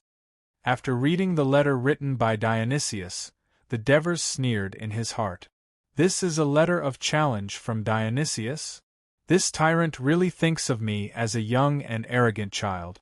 He wants to use such a clumsy method to make me accept the battle.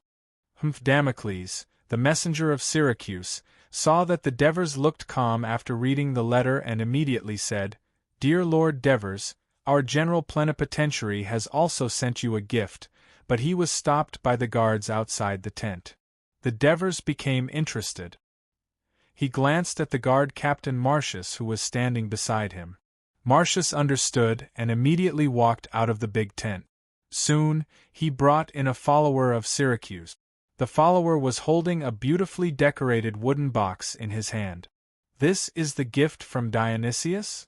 The Devers glanced at the wooden box and asked. Yes. The Devers nodded at Marcius. Marcius took the wooden box and placed it on the table in front of the Devers. He then opened the lid. There was a human head inside. Take it out, the Devers said calmly. He already had a rough guess in his heart. Marcius carefully took it out and placed it on the table. Although the head was covered with lime powder and was slightly rotten, the Devers could still tell who it was. Amintas, who was standing to the left of the Devers, had already exclaimed, It's Draco's! His words immediately shocked the other commanders. They all rushed forward to take a closer look. The big tent was in chaos. Damocles, the messenger of Syracuse, said, Lord Dionysius asked me to bring you a message. This is only the first. Amintas angrily stepped forward, grabbed Damocles, and gave him a vicious punch. Damocles fell to the ground, blood flowing from his nose. Go back and tell that despicable tyrant that he will be the second one. We will chop off his head and use it as a football. Tell him to wash his head clean, that way it'll be easier for us to chop it off. Amintas pointed at Damocles and scolded him. The fury of the Dionia commander was within the Syracuse emissary's expectations. Damocles' broken nose did not increase his fear. Instead, he was secretly delighted. He covered his nose with his hand and slowly stood up. He looked at the Devers, who were staring at him coldly, and spoke in a muffled voice, Lord Devers, when do you plan to fight? I'll go back and tell General Dionysius to prepare himself. Devers said without batting an eyelid, Let him wait. Damocles was stunned. This response was too vague. However, he did not have the chance to ask again. Marcius had chased him and his followers out of the big tent. The guards blindfolded him and escorted him back to the south bank of the Neto River. Meanwhile, in the big tent, the Devers and the other commanders bowed respectfully to Drax's head to express their grief and respect. There was a bloody hole in the forehead of Dracos's head on the table, silently narrating the bravery and unyielding spirit of the deceased. Everyone present could not help but think of the tragic scene. Your Majesty, when are we going to fight Syracuse? Even the usually calm Felicius could not hold back his emotions and asked the Devers. Your Majesty, Legio 4 requests to be the main force of the battle. Epitines, who was usually carefree, asked the Devers with a solemn expression. Epitines, don't fight with me. The Second Legion was formed by Dracos when he was still alive. Avenging Dracos is our strong desire. I hope your Majesty can fulfill their request and place the Second Legion in the position where Syracuse will most likely attack. Amyntas shouted, as if he was the only one who could do it. The Fifth Legion is also a legion formed by Dracos. Moreover, Dracos was injured, captured, and killed by the enemy while covering the retreat of the Fifth Legion. So, your Majesty, please give the Fifth Legion a chance to avenge. Felicius actually took the initiative to fight. Seeing that the atmosphere in the big tent was getting more and more heated, the Devers loudly interrupted Felicius, who said, I'm going to fight Syracuse now? As soon as the Devers finished speaking, Antonius, who had been quiet all this while, had a I knew it expression on his face. Capus, who had been silent, also had a flicker in his eyes. Matones and Olivers, who were the younger generation of the two commanders, had not stood up to fight before, but they were also eager to give it a try. Chapter 500. Your Majesty, you're not going to fight against Syracuse? Amyntas asked in shock. The Devers looked at Amyntas, then at the others. He calmly analyzed the situation. Amyntas, you must understand that our fleet has already defeated Syracuse's navy twice. Greece's coastline is now under our control. We have the initiative in this war.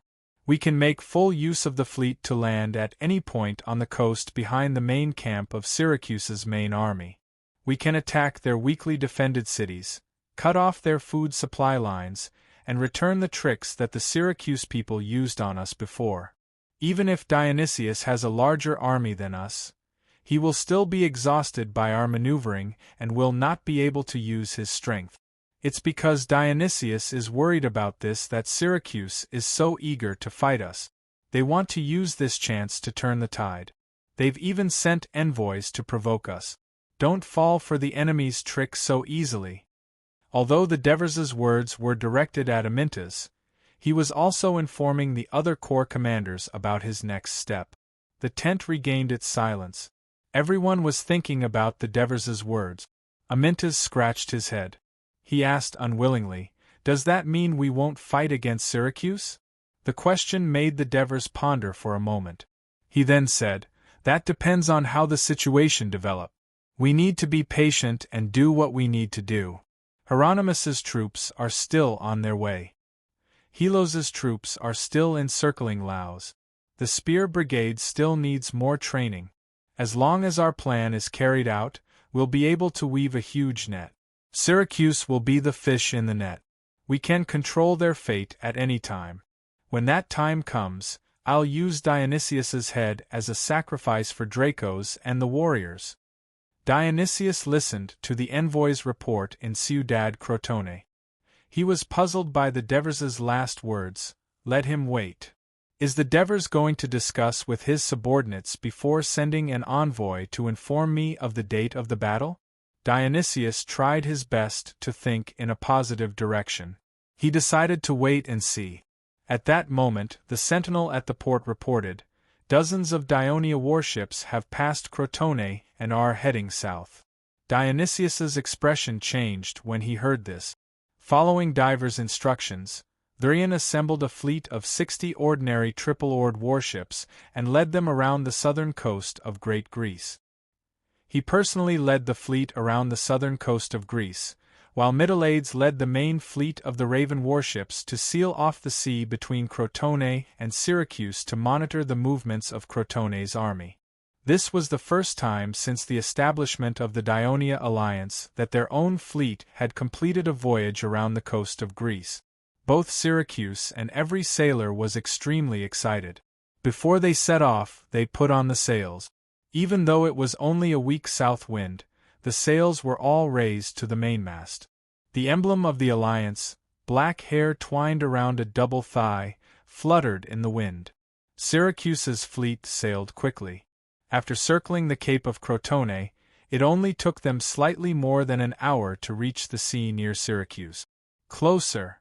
Syracuse commanded the fleet to approach the port of Syracuse. At this time, Syracuse was no longer as busy as the port city that was the headquarters of the Southern Alliance. There were no Syracusans in the huge city, only Syracuse soldiers, freedmen, and slaves. The arrival of the Dionysian fleet made them extremely nervous. They immediately set up defenses and sent cavalry to inform the main camp in Crotone. There were only slightly more than 3,000 soldiers in the city, but the food and other supplies for the entire Syracuse army were mainly concentrated here. There were also a few hundred cargo ships that had just delivered goods from Sicily and had yet to return. There was also a fleet that was specially responsible for transporting supplies from Syracuse to the main camp in Syracuse. However, these supplies would no longer be able to be transported by sea, and could only be transported by land. There were so many ships, but there were no warships. If the Dionia army forcefully broke into the port, it might cause a certain degree of damage to the port. However, Syracuse's fleet had no plans to take action in Syracuse for the time being.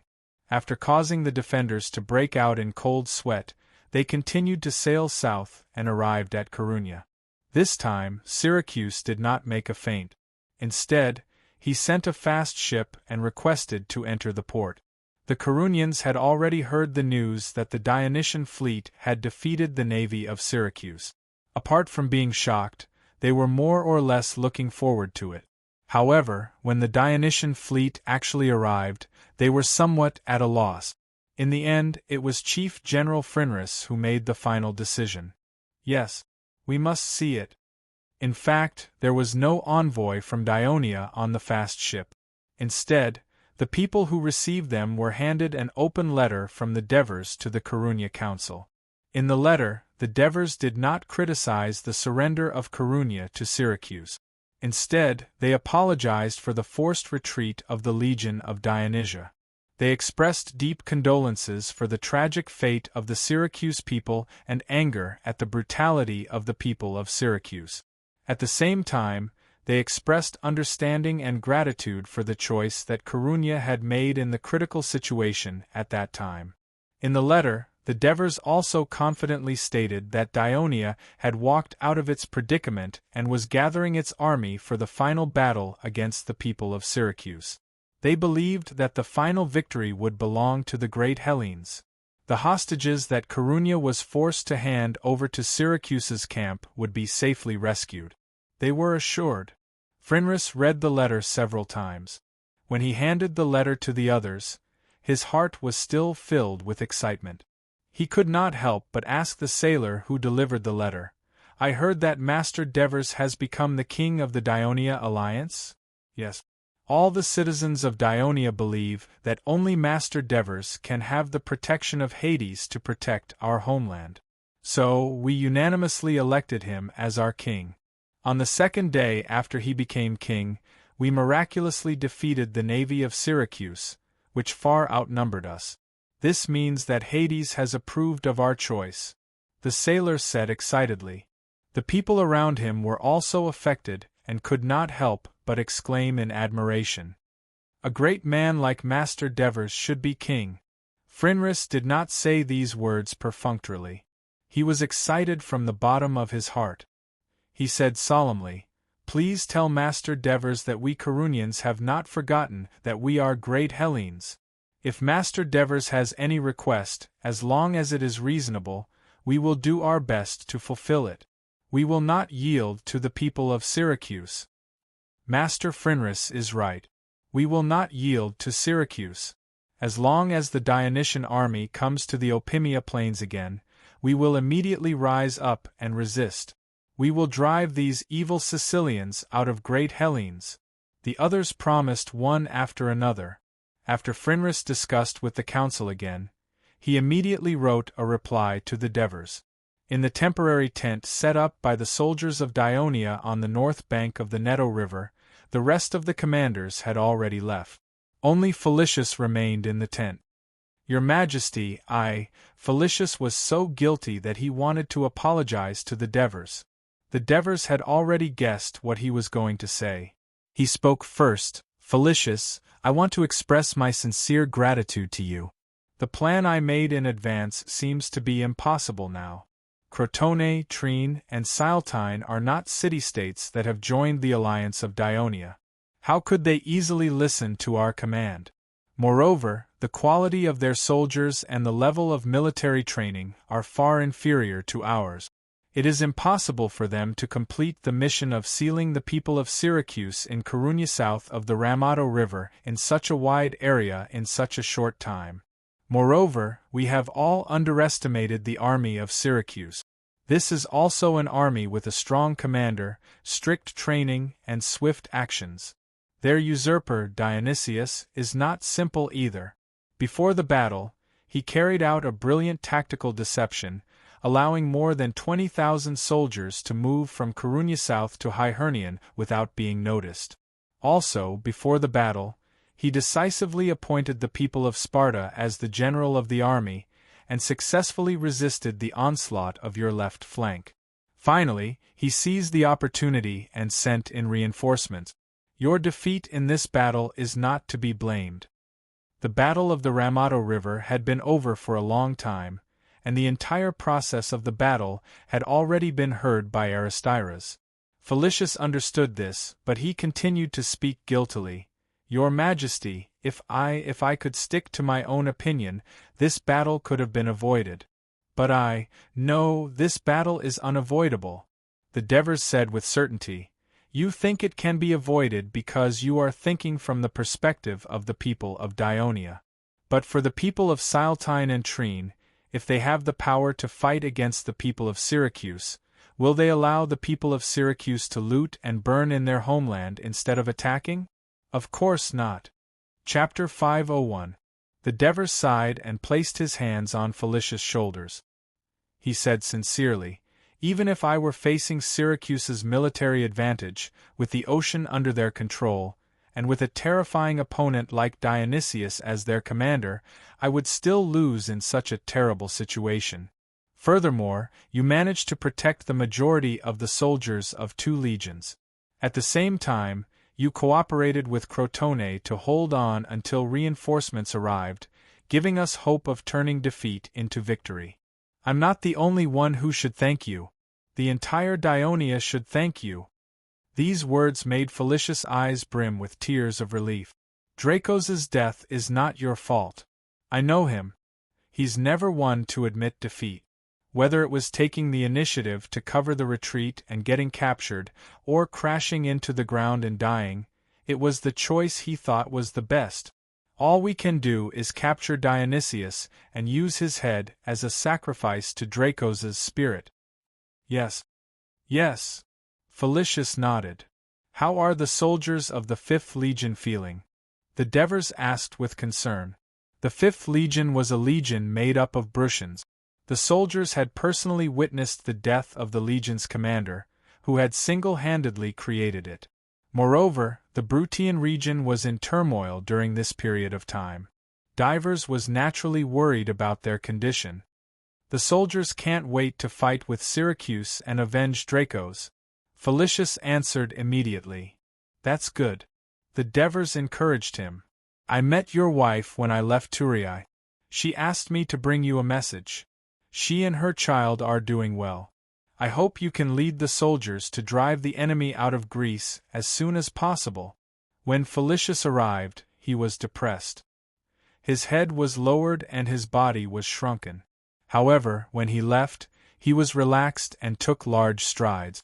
Divers looked at his back as he left, thinking to himself, Felicius's personality is too gentle, and his will is not strong enough. He really is not a general who can take charge of an area. In the future, I'll just have to work in the Ministry of Military Affairs. He actually had another reason to thank Felicius. The failure of the Battle of the Ramato River had greatly weakened the Greek forces in southern Greece. They no longer had the ability to resist Syracuse. However, it was the same for Dionia. The Dionysian fleet continued to sail south, and approached the sea near Lockery City. It could be said that among the port cities on the east coast, only the port of Lockery was still frequently visited by merchant ships. It was even busier than before the war. Due to the blockade and suppression of the Navy of Syracuse on the ports of the Southern Alliance, merchant ships traveling on the eastern and western Mediterranean could only transit or trade at Lockery port. Lower the sails. Sicorian looked at the sails in the distance. His eyes flashed with a cold light. Attack! With the sound of the horn, the warships of the fleet gradually spread out. The sailors excitedly increased their oars. The merchant ships posed no threat to them. It gave them the thrill of bullying noobs. Moreover, it could also train their combat experience. Pushed by the high-speed oars, the speed of the warships reached a terrifying 13 knots. The other merchant ships could not escape without the help of the wind. Compared to the three-tiered warships, the size of the merchant ships was like a child facing an adult. They were no match at all. Soon, they capsized under the impact of the warship. Broken ships, people crying for help, and goods of all sizes floated on the surface of the sea. The ships in the distance saw the tragic scene and fled in all directions in fear. Soon, other than the Dionysian fleet, no other ships could be seen on the surface of the sea outside Lockery port. Sicorian led the fleet to and fro outside the port a few times before leaving. Lockery was furious, but there was nothing it could do. 2 days ago, the people of Syracuse had taken away 30 of their three-tiered warships in the name of fighting against the Dionysian fleet. Seeing the enemy ships flaunting their prowess outside the port, everyone had a bad feeling. It seems like the Syracuse fleet has lost again, Demodocus said with a gloomy expression. Yes, Panticipaeus said worriedly. From now on, the warships of Dionia will control the east coast. This will be a huge blow to our maritime trade. I'm more worried that Syracuse will lose to Dionia on land. After all, the young consul of Dionia has returned to Thurii. It's impossible for Syracuse to lose on land. Demodocus retorted without hesitation. You and I have seen Syracuse's 80,000-strong army with our own eyes. No Greek city-state can resist them, including Sparta. Although he said that, Demodocus was still a little annoyed. He knew very well that due to Dionysius's support, Demodocus had controlled the highest authority in Lockery for many years. He was already the tyrant in reality. Because of this, he ruthlessly suppressed his political enemies and cruelly suppressed those who opposed him. The people were dissatisfied with him. During this time, this dissatisfaction had intensified. In order to ensure the supply of supplies for the army and part of the Syracuse army, he had imposed a higher special war tax on the people of the city-state to increase the income of the treasury to purchase war supplies. Once the Syracuse army was defeated, he could not imagine what the seemingly peaceful people would do under the provocation of his political enemies. The city is too empty now. If the Dionia army lands here, we'll be in danger. Demodocus suddenly said, we must transfer the troops stationed in Medmar City back. Panticipaeus was stunned. What about Medmar City? Lygium's army has already suffered heavy losses. Even if they want to attack Medmar City, they won't be able to take it down quickly. We can send reinforcements at any time, Demodocus replied. The Dionysian fleet continued to sail south. Soon, they reached the southernmost tip of Greece. Sicarian's ship was at the forefront of the fleet. He carefully led the fleet around the tip of the peninsula, turned north, and entered the Strait of Messina. After sailing for a while, they approached Lygium. It was already dusk. Although Sicarian was more curious about Messina, the port of Messina was at the narrowest part of the strait. It was at least 10 miles away. Previously, when the Syracuse people rebuilt Messina, which had been destroyed by the Carthage people, they moved the city. The port was also abandoned for a time. However, it was quickly occupied by the immigrants of Syracuse, Lockery, and their allies, and they developed it vigorously. Before the war broke out in Greece, Syracuse had stationed a fleet to maintain the port's security, control the ships entering and leaving the strait, and seal off the port of Lygum. Although a few days ago, all the three-tiered warships in the Messina fleet were transferred to Cirium to participate in the naval battle with Dionia, leaving only about 30 small and medium-sized warships in the port, it was still not something that Lygum could fight against. If Syracuse's fast ships had not noticed the arrival of the Dionysian fleet from afar and quickly withdrawn their warships to the port, Sicyrion's fleet would have definitely seen Syracuse's warships cruising outside the port when they arrived at Lygum port. By then, a battle would have been unavoidable. Considering that it was getting late and that he had something to do with the King of Devers, Sicerion temporarily resisted the urge to let the fleet continue north. Instead, he led the way to Lygum port. The people of Lygum had not seen any foreign ships enter the port for 2 months. Once they heard that the Dionia fleet had arrived, they were overjoyed and rushed out of the city to the port. Under the guidance of the Lygum patrol ship, Sicyrion's fleet entered the military port. The Dionia sailors were still disembarking when the people of Lygum swarmed over and surrounded the warships, asking loudly about the situation outside. It was no wonder that they were so anxious. It had been more than a month since Lygum had been sealed off by the Syracuse fleet. They knew nothing about the outside world. Usually, it was difficult to completely seal off a coastal city. After all, warships could not be soaked in the sea for a long time. They needed to be repaired regularly, dragged ashore to bask in the sun, and cleaned of ship maggots. They also needed to go ashore to rest, eat, and drink water. However, Messina was too close to Lygum. The two cities were only a dozen miles apart on the other side of the strait. The people of Syracuse were determined to completely deceive the people of Lygum and cause them to panic. Hence, they divided the fleet stationed at the port of Messina into several groups and took turns to seal off Lygum without a break. In addition, the land route between Lygum and the outside world was blocked by Rockley on the east side, while Rockley's army was stationed in the city of Medmar on the west side, blocking the way. Since the defeat of the last battle, the allied forces of Lygum and Taurina had completely retreated to the south of the Maro River. Hence, the arrival of the Dionysian fleet was a great surprise to the people of Lygum, especially when they learned that the Dionysian fleet had completely defeated the navy of Syracuse and became the new ruler of the coast near Greece. Cheers erupted in the military port. The people of Lygum surrounded the sailors of Dionia. They sang and danced as if they were holding a celebratory parade, welcoming the people of Dionia into the city of Lygum. That night, the chief general of Lygum, Attilarus, invited Sicerion to a banquet. At the banquet, due to the request of the guests, Sicerion told the story of the naval battle of Taranto, causing the people to cheer and praise. Chapter 502. What do you mean by with your help? It's as if you Lygum people participated in the naval battle too. Sacri cursed in his heart but did not show it on his face. After all, Autolycus was not only an important figure in Lygum's politics, but he was also the father-in-law of the King of Devers. Fortunately, the Devers knew his father-in-law's personality. Before the fleet departed, he had already told Sacri, "Dionia is very grateful to the alliance of Lygum for their great help. We will return Lygum's warships as soon as possible." Sacri answered without hesitation. Right now, there were hundreds of captured or damaged three-decker warships parked in the military port of Turin. They were left idle due to the lack of sailors.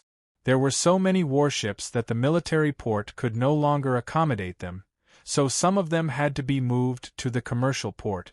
Lygum's request to return the warships would solve some of their problems. When the time comes, can the returned warships be equipped with the wooden bridge you mentioned? Autolycus asked again. Sacri did not expect the chief general of Lygum to make such a request. He was stunned for a moment. Although it seemed easy to install the Raven suspension bridge, he had heard from His Majesty the Devers that it involved profound knowledge of the use of pulleys and complex mechanical manufacturing. That was why a few suspension bridge operators could easily rotate the base, pull up and down the suspension bridge. Sakari still remembered the scholar from the Dionia Academy, Martachores, who had proudly declared, "Other than Dionia, there's no other Greek city-state that can build a raven suspension bridge unless they have a profound understanding of pulleys." "What? Can't I?" Autolycus asked again when he saw that Sakari did not speak. Sakari simply said, "I can't make the decision on this matter. Only His Majesty the Devers can. Besides, the Raven Suspension Bridge is only one of the reasons we were able to defeat the navy of Syracuse. More importantly, Dionia's powerful heavy infantry, especially during the second battle with the navy of Syracuse. Syracuse also sent heavy infantry that had almost the same number of soldiers as us on each warship, but they still suffered a crushing defeat."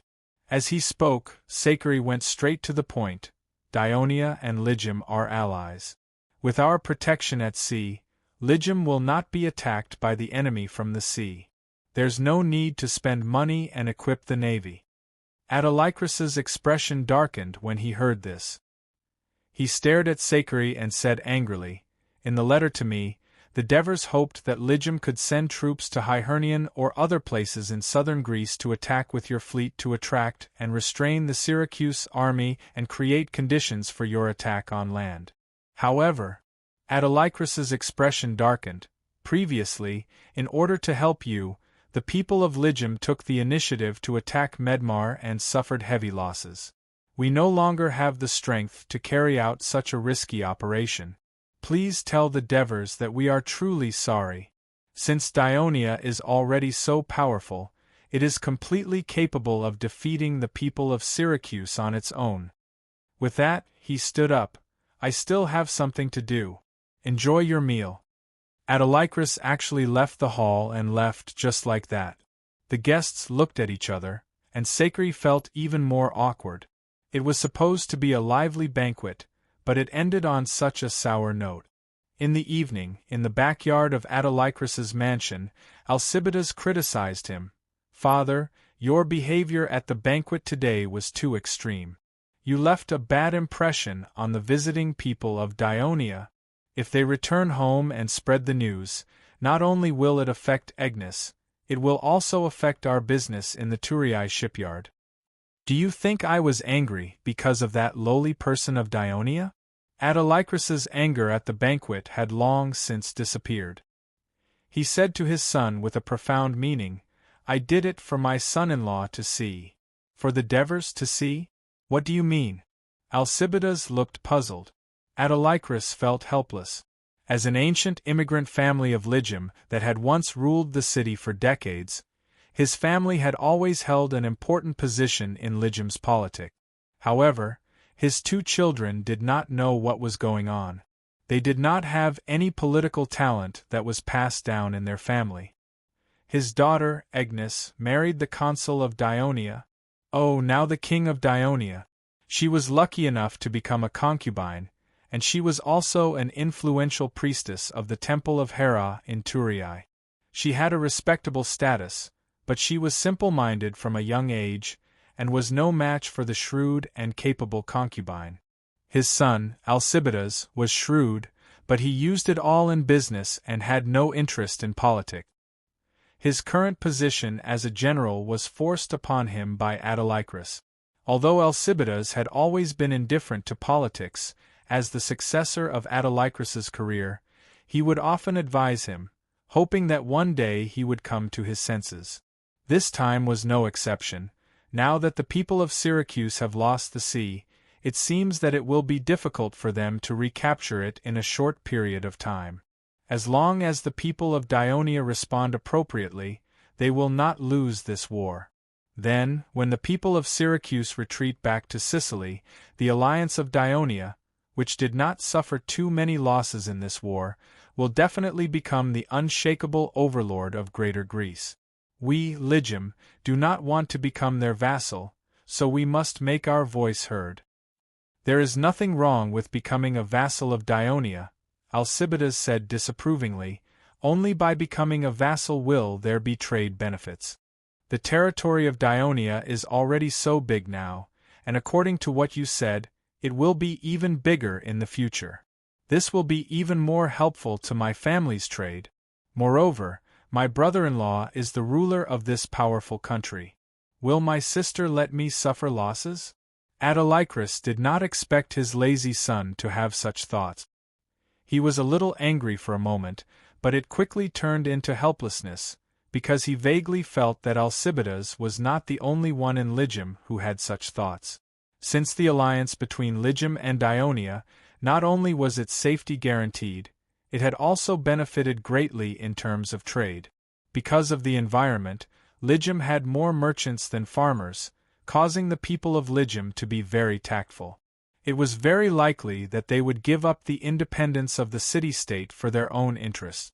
Just like before the alliance of Dionia, the people of Lygum could also ignore the racial conflict between Carthage and the Greeks and form an alliance with Carthage.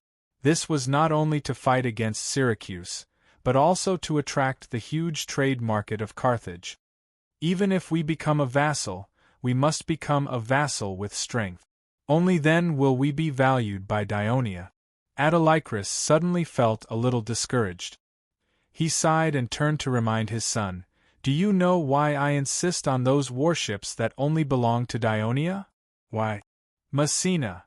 Autolycus looked at him and said in a serious tone, "If Dionysius is really defeated by the Devers, I'm afraid that Syracuse will be in chaos. When that time comes, he won't have any extra power to protect the newly built city-state across the strait. We can take it back and make it a sub-state under Lygum's control. With the port of Messina, we can control the entire strait. This will be very beneficial to the city-state and your business." Alcibiades was very excited when he heard this. His eyes flashed as he imagined the huge profits that could be brought by taking Messina. However, his expression quickly returned to normal. "Father, do you think that my smart brother-in-law didn't see the importance of Messina? There's a popular saying among us Greek merchants, 'Great profits mean great risk.' The reason why my business is so successful is because I never do anything beyond my capabilities. And if Lygum wants to obtain Messina, is he prepared to take the risk?" Autolycus was stunned. After receiving the news of the Dionysian fleet's consecutive victories, he was overjoyed and thought about Messina. Desire momentarily blinded his reason, and he almost forgot that Messina was the target of many. Syracuse, Carthage, and now there might be another Dionia eyeing this strait. After thinking for a long time, Autolycus's face regained its spirit. He said with relief, "Alcibiades, I just realized that you will become an excellent general." The next day, Cycerion led the sailors to the port to board the ship. Cycerion originally thought that because of the banquet last night, the people of Lygum's attitude towards them would change. He did not expect that not only would the people still be enthusiastic, but Autolycus also personally came to see them off. His attitude was even more enthusiastic than the day before. He did not mention a word about yesterday's discord and actively expressed to Cycerion that Lygum was willing to fulfill its duty as an ally and fully cooperate with Dionia in defeating Syracuse. As for the specifics, they could discuss it with General Phaedon, who was stationed in Taurina. At the same time, Autolycus also asked Cycerion to bring a letter to the Devers. Although he did not understand why Autolycus's attitude suddenly changed, it was undoubtedly a good thing. Cycerion was in an unusually good mood, and when he gave the order, his voice was especially loud, "Go to Messina." Chapter 503. 100 years later, due to Sparta's invasion of Messenia, a large number of fleeing Messenians migrated here, causing the entire city to change. Even the original name was changed to Messenia. Only the symbol on the issued coins was always a sickle and a dolphin. A few years ago, Carthage's people destroyed it, and Dionysius rebuilt the city. However, the residents in the city had become colonists from Syracuse, Locri, and their allies. Messenia was only about 13 miles away from Lygum. The Dionysian fleet arrived in a moment. Cycerion stood at the bow of the ship, looking at the city in front of him with interest. Compared to Lygum, Messenia itself was not big because it was located in the lowlands between the mountains and the sea. It was narrow and there were no large rivers around the city. However, its extremely long arc-shaped breakwater, made of a mixture of rocks and artificial magma, as well as the port surrounded by reefs, attracted Sakirian's attention. Seeing the teams of messengers who had been hastily gathered on the breakwater, some of them ran to the ships at the dock, and some of them mounted the sentry towers on the breakwater with bows and arrows in their hands. Sakirian did not care at all. He did not intend to lead the fleet into the port at all. Instead, he did what he did in Rockley outside the port, wrecking and sinking the merchant ships entering and leaving the port. After showing off for a while, he continued to sail north. The Syracuse colonists in Messenia never thought that they would be attacked like this when Syracuse dominated the western Mediterranean. One could imagine the anger and frustration in their hearts. The fleet passed through the channel and arrived at Torina after more than an hour. The people of Torina and the Lygum militia stationed here were equally jubilant when they heard the news that Dionia had defeated the Syracuse navy. Initially, Sakirian thought that it would take a lot of persuasion to convince Phaedon, because Phaedon had failed to lead the army to attack and was ordered to return to Lygum for trial. Later, because there was no military talent among the citizens of Lygum who could replace Phaedon to fight against the terrifying Syracuse, Rockley coalition army, he was finally allowed to return to Torina with the support of Autolycus to regain his military power. Sakirian was worried that Phaedon would be afraid of attacking the Silo coalition army because of this. But when Sakirian explained his intentions to the Lygum general, Phaedon did not hesitate. He immediately expressed his willingness to work with Dionia to contain the allied forces of Silo, but before Sakirian could contact Helos in the Bruttii region, he could not come up with an effective plan. At the same time, Hinepolis had just woken up. Yesterday, the Dionysian army cooperated with the rioting civilians in the city. Coupled with the fact that nearly half of the defending soldiers were not in the mood to fight, Lao's city was finally breached. In despair, Arabuma did not want to be humiliated by his nephew after he was captured, so he committed suicide. Hinepolis did not let the matter rest. He ordered that anyone who participated in the rebellion and worked for Arabuma should be punished. When Arabuma usurped the throne, almost all the bureaucrats in the city sided with him. Hinepolis originally wanted to take this opportunity to defeat all those who opposed and obstructed him, but he did not expect that in this way, the rioting civilians obtained the right to legally rob the officials, leaders, and rich people of the city who oppressed and exploited them. The hatred and violence buried deep in their bones were completely released, and it was a disaster for the city. Soon, the entire city was plunged into a frenzy of killing and looting. Seeing that things were not going well, Hinepolis gave another order. Stop looting and killing, or you will be severely punished. But how could the rioting civilians, who were already in a frenzy, listen to the order? They even attacked the soldiers who gave the order. Hinepolis had no choice but to ask Helos for help. Helos immediately sent all the troops to stop the riots caused by the rioting civilians in Lao's city. He also ordered that if there was any resistance, kill without mercy. More than 5,000 well-trained Dionia soldiers entered the city and began to suppress the rioters who broke into the houses and began to loot. It was not until dusk that the riots subsided. What followed was the sound of moaning and wailing that enveloped the entire city. The city of Lars, which had become increasingly prosperous through the efforts of Avenogis and Arbutus in the past few years, was reduced to ruins in a single day. The dead and wounded were everywhere. Hinepolis, who rode into the city, could not bear to watch. What made him even more uneasy was that the people who were holding the bodies of their loved ones and crying by the roadside looked at him with eyes full of hatred. Hinepolis, who was deeply remorseful and frightened, did not feel much comfort even when he saw that his rescued mother was safe and sound. At night, he lay in bed, and as soon as he closed his eyes, The tragic scene that he saw during the day appeared in his mind. His ears were filled with the cries of the people, and he tossed and turned, unable to sleep.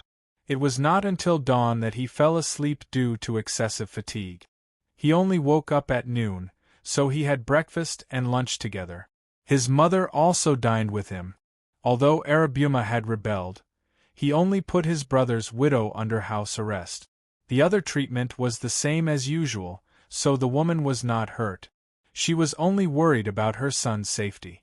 Now that Hinepolis had returned safely and defeated the rebels, she was in a good mood. "Child, Iliandos came to see you a few times in the morning, but I stopped him." "What did he want from me?" Hinepolis asked listlessly as he chewed on the bread and thought about other things. "He asked what to do with the civilians who were imprisoned. I asked him to release them all." Hinepolis's mother was the cousin of Tura, a Lucanian nobleman and the former leader of Laos. Tura betrothed her to Avenogis in order to better control and win over Avenogis, who was the leader of the original Sabaris' descendants. Therefore, the relationship between Avenogis and his wife was not good. Later, Avenogis united with Dionia and overthrew the rule of the Lucanians in Laos. Tura and his forces were almost slaughtered. The reason why he did not punish his Lucanian wife was that she was Hinepolis's biological mother. On the other hand, for decades, the Lucanians had ruled Laos and gradually integrated with the Greek descendants of Sabaris. When Avenogis rebelled, many small Lucanian tribes expressed their support and surrender. Therefore, having a Lucanian wife could reassure the uneasy Lucanians. However, the woman bore the hatred of the destruction of her family in her heart. Today, she finally smiled. Those black pigs who only know how to roll in the mud, the former Lucanians in Laos called the slaves of Sabaris, should have died a long time ago. "Son, you've done a good job. These are the people who killed your uncle Tura's family. Do you know, your uncle's second daughter, your cousin, is so beautiful.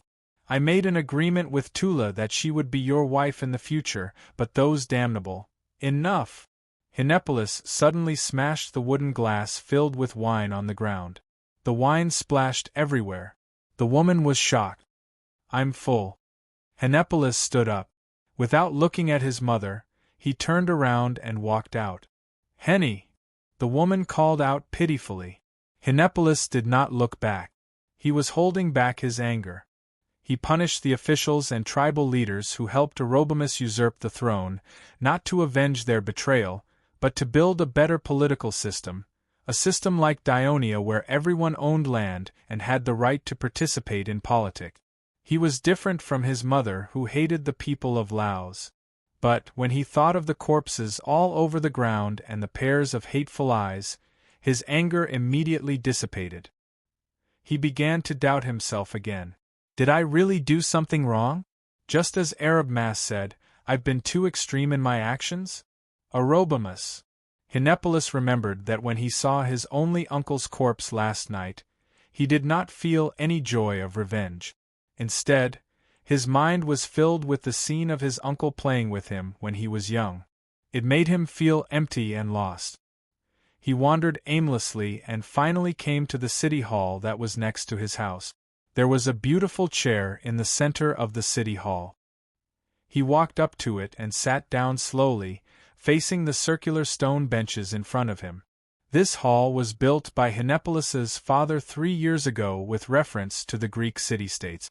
But unlike Dionia and other Greek city-states, there was an extra chair in the center of this hall, a chair specially for the life consul. He did not know if his father and his uncle felt superior and different sitting in this chair, but he did not have such a wonderful feeling at all. Instead, he felt like a lamb being stared at by dozens of greedy eyes like hungry wolves. It made him feel sick and uncomfortable. After he became the consul, he came to the hall a few times, but he was not willing to come again. At this moment, he was sitting in the chair, staring at the empty hall in a daze until Iliandos hurried in. "My lord, I finally found you." Hinepolis came back to his senses and looked at the anxious face of the loyal subordinate left to him by his father. he asked disinterestedly. What's the matter now?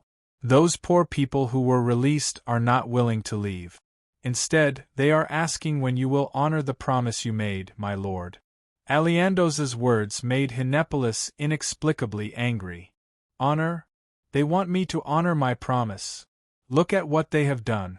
I have been merciful to them by not executing them one by one,